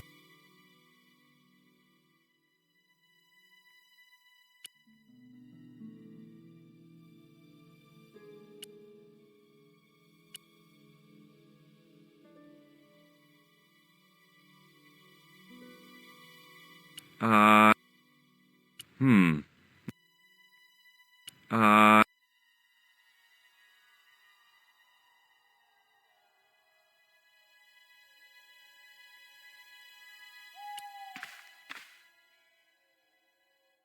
tried pushing the panel, but wasn't surprised when it failed to move. Above the carved cross was an indecipherable inscription. For all I knew, it could have been scribed in Gaelic. I tried... Nico? Uh-huh. What are you doing? Committing this inscription to memory. Can you read it? No.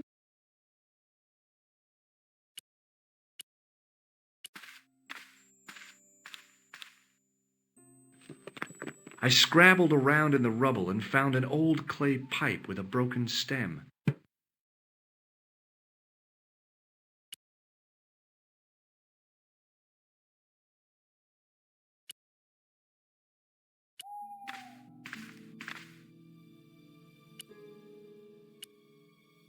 I was sure the clay pipe wasn't meant to fit in there.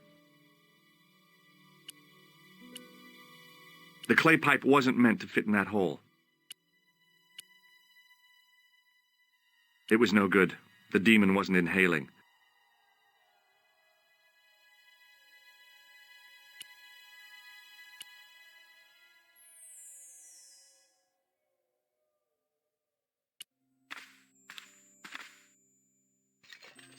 Under one of the stones, I found a metal coin which was green with age.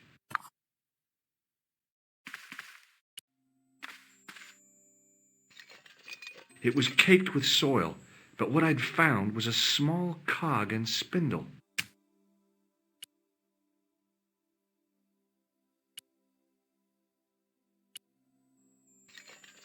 With mounting excitement, I felt something between my fingers. It was short, hard, and black. Something I hadn't expected to find here. It was a plastic pen top. I didn't find anything. I didn't find anything.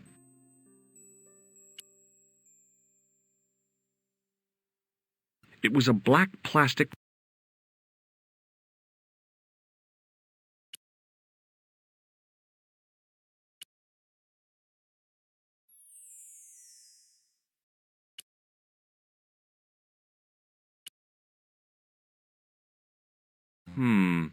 Maybe. It was an old coin.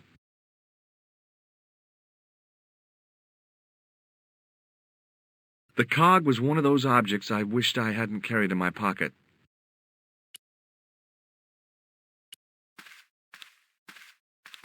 Above the carved cross was an indecipherable inscription. For all I knew, it could have been scribed in Gaelic.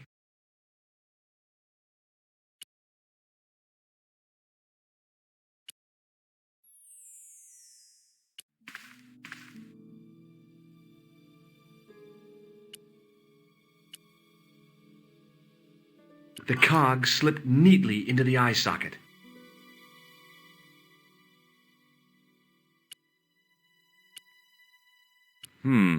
No way. The clay pipe wasn't meant to fit in that hole.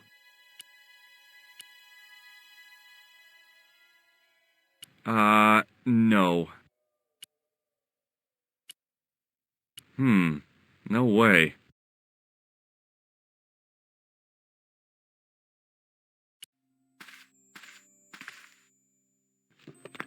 I didn't find anything. Nico? Uh-huh. What's the point of studying the inscription if you can't read it? Because it could be important. A clue to whatever we're looking for, who knows? I might find someone in Stirling to translate it. We don't have time to go looking for a linguist. No?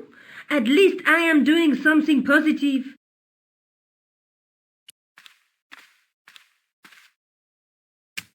Now that the handle was gone, it was easy to remove the cog and spindle.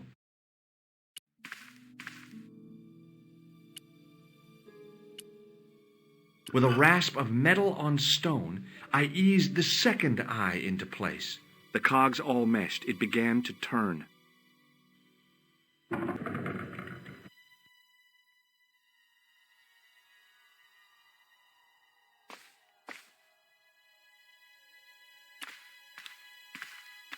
As soon as I saw the flickering torches, I realized the bogus Templars had beaten us to the sword. But where were they now? And why was it so quiet?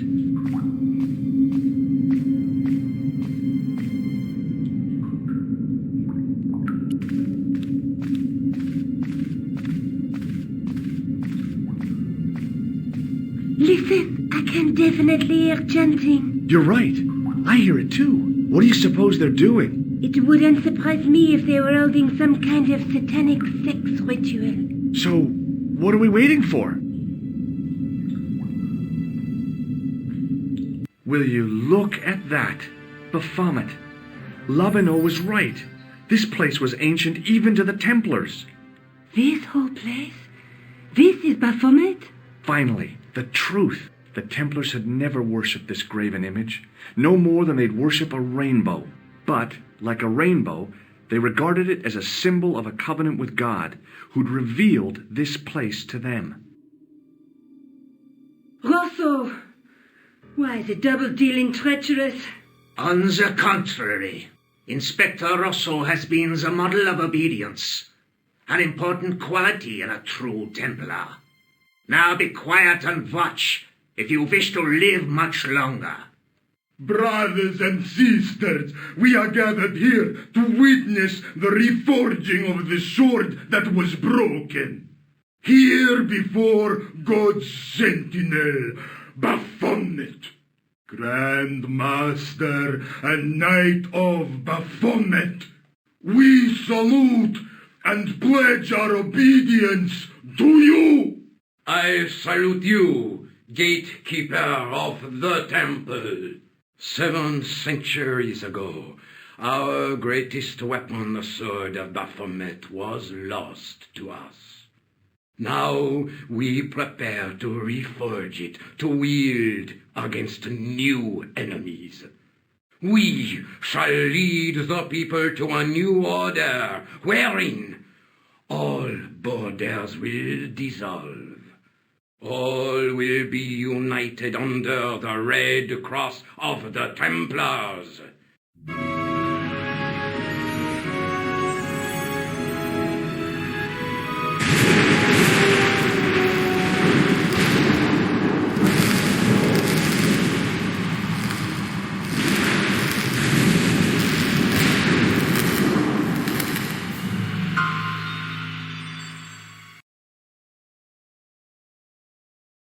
George, we have watched your efforts to stop us with respect. But surely you realize that you have been misled by our enemies. Both of us want a better world. Fortunately, no harm has been done. We need determined, resourceful men like you. Join us, George. Join us in true brotherhood. Yeah, true. Wait, brothers? What about Marquet? What about Pegram and Klausner? You didn't look on them as brothers, only as failures. 3 men dead, and you don't give a damn. George, you know that sacrifices are necessary. Every great undertaking. Join you. I'll see you in hell first. Oh, George, I had great hopes for you. C'est la guerre. Eklund, kill him.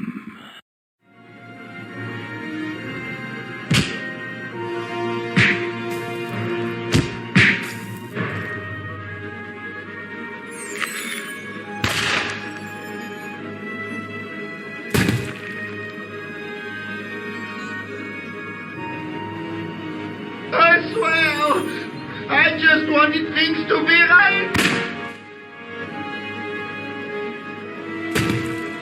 Take them. Kill them. They will not escape. If it isn't the great detective and his beautiful assistant, it's going to be a pleasure killing the pair of you. George, what are we going to do?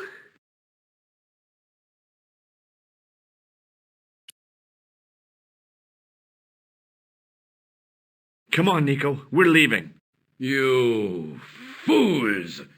You cannot escape us. Guido! Stop them. But, Master, the powder!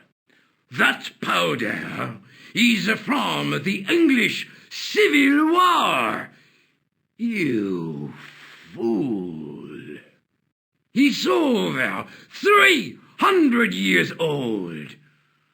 How explosive do you think it can be? I thought it was all over, but Nico had one last trick up her sleeve. Or in her handbag, to be exact. A handbag full of plastic explosives. Maybe, but this stuff is brand new.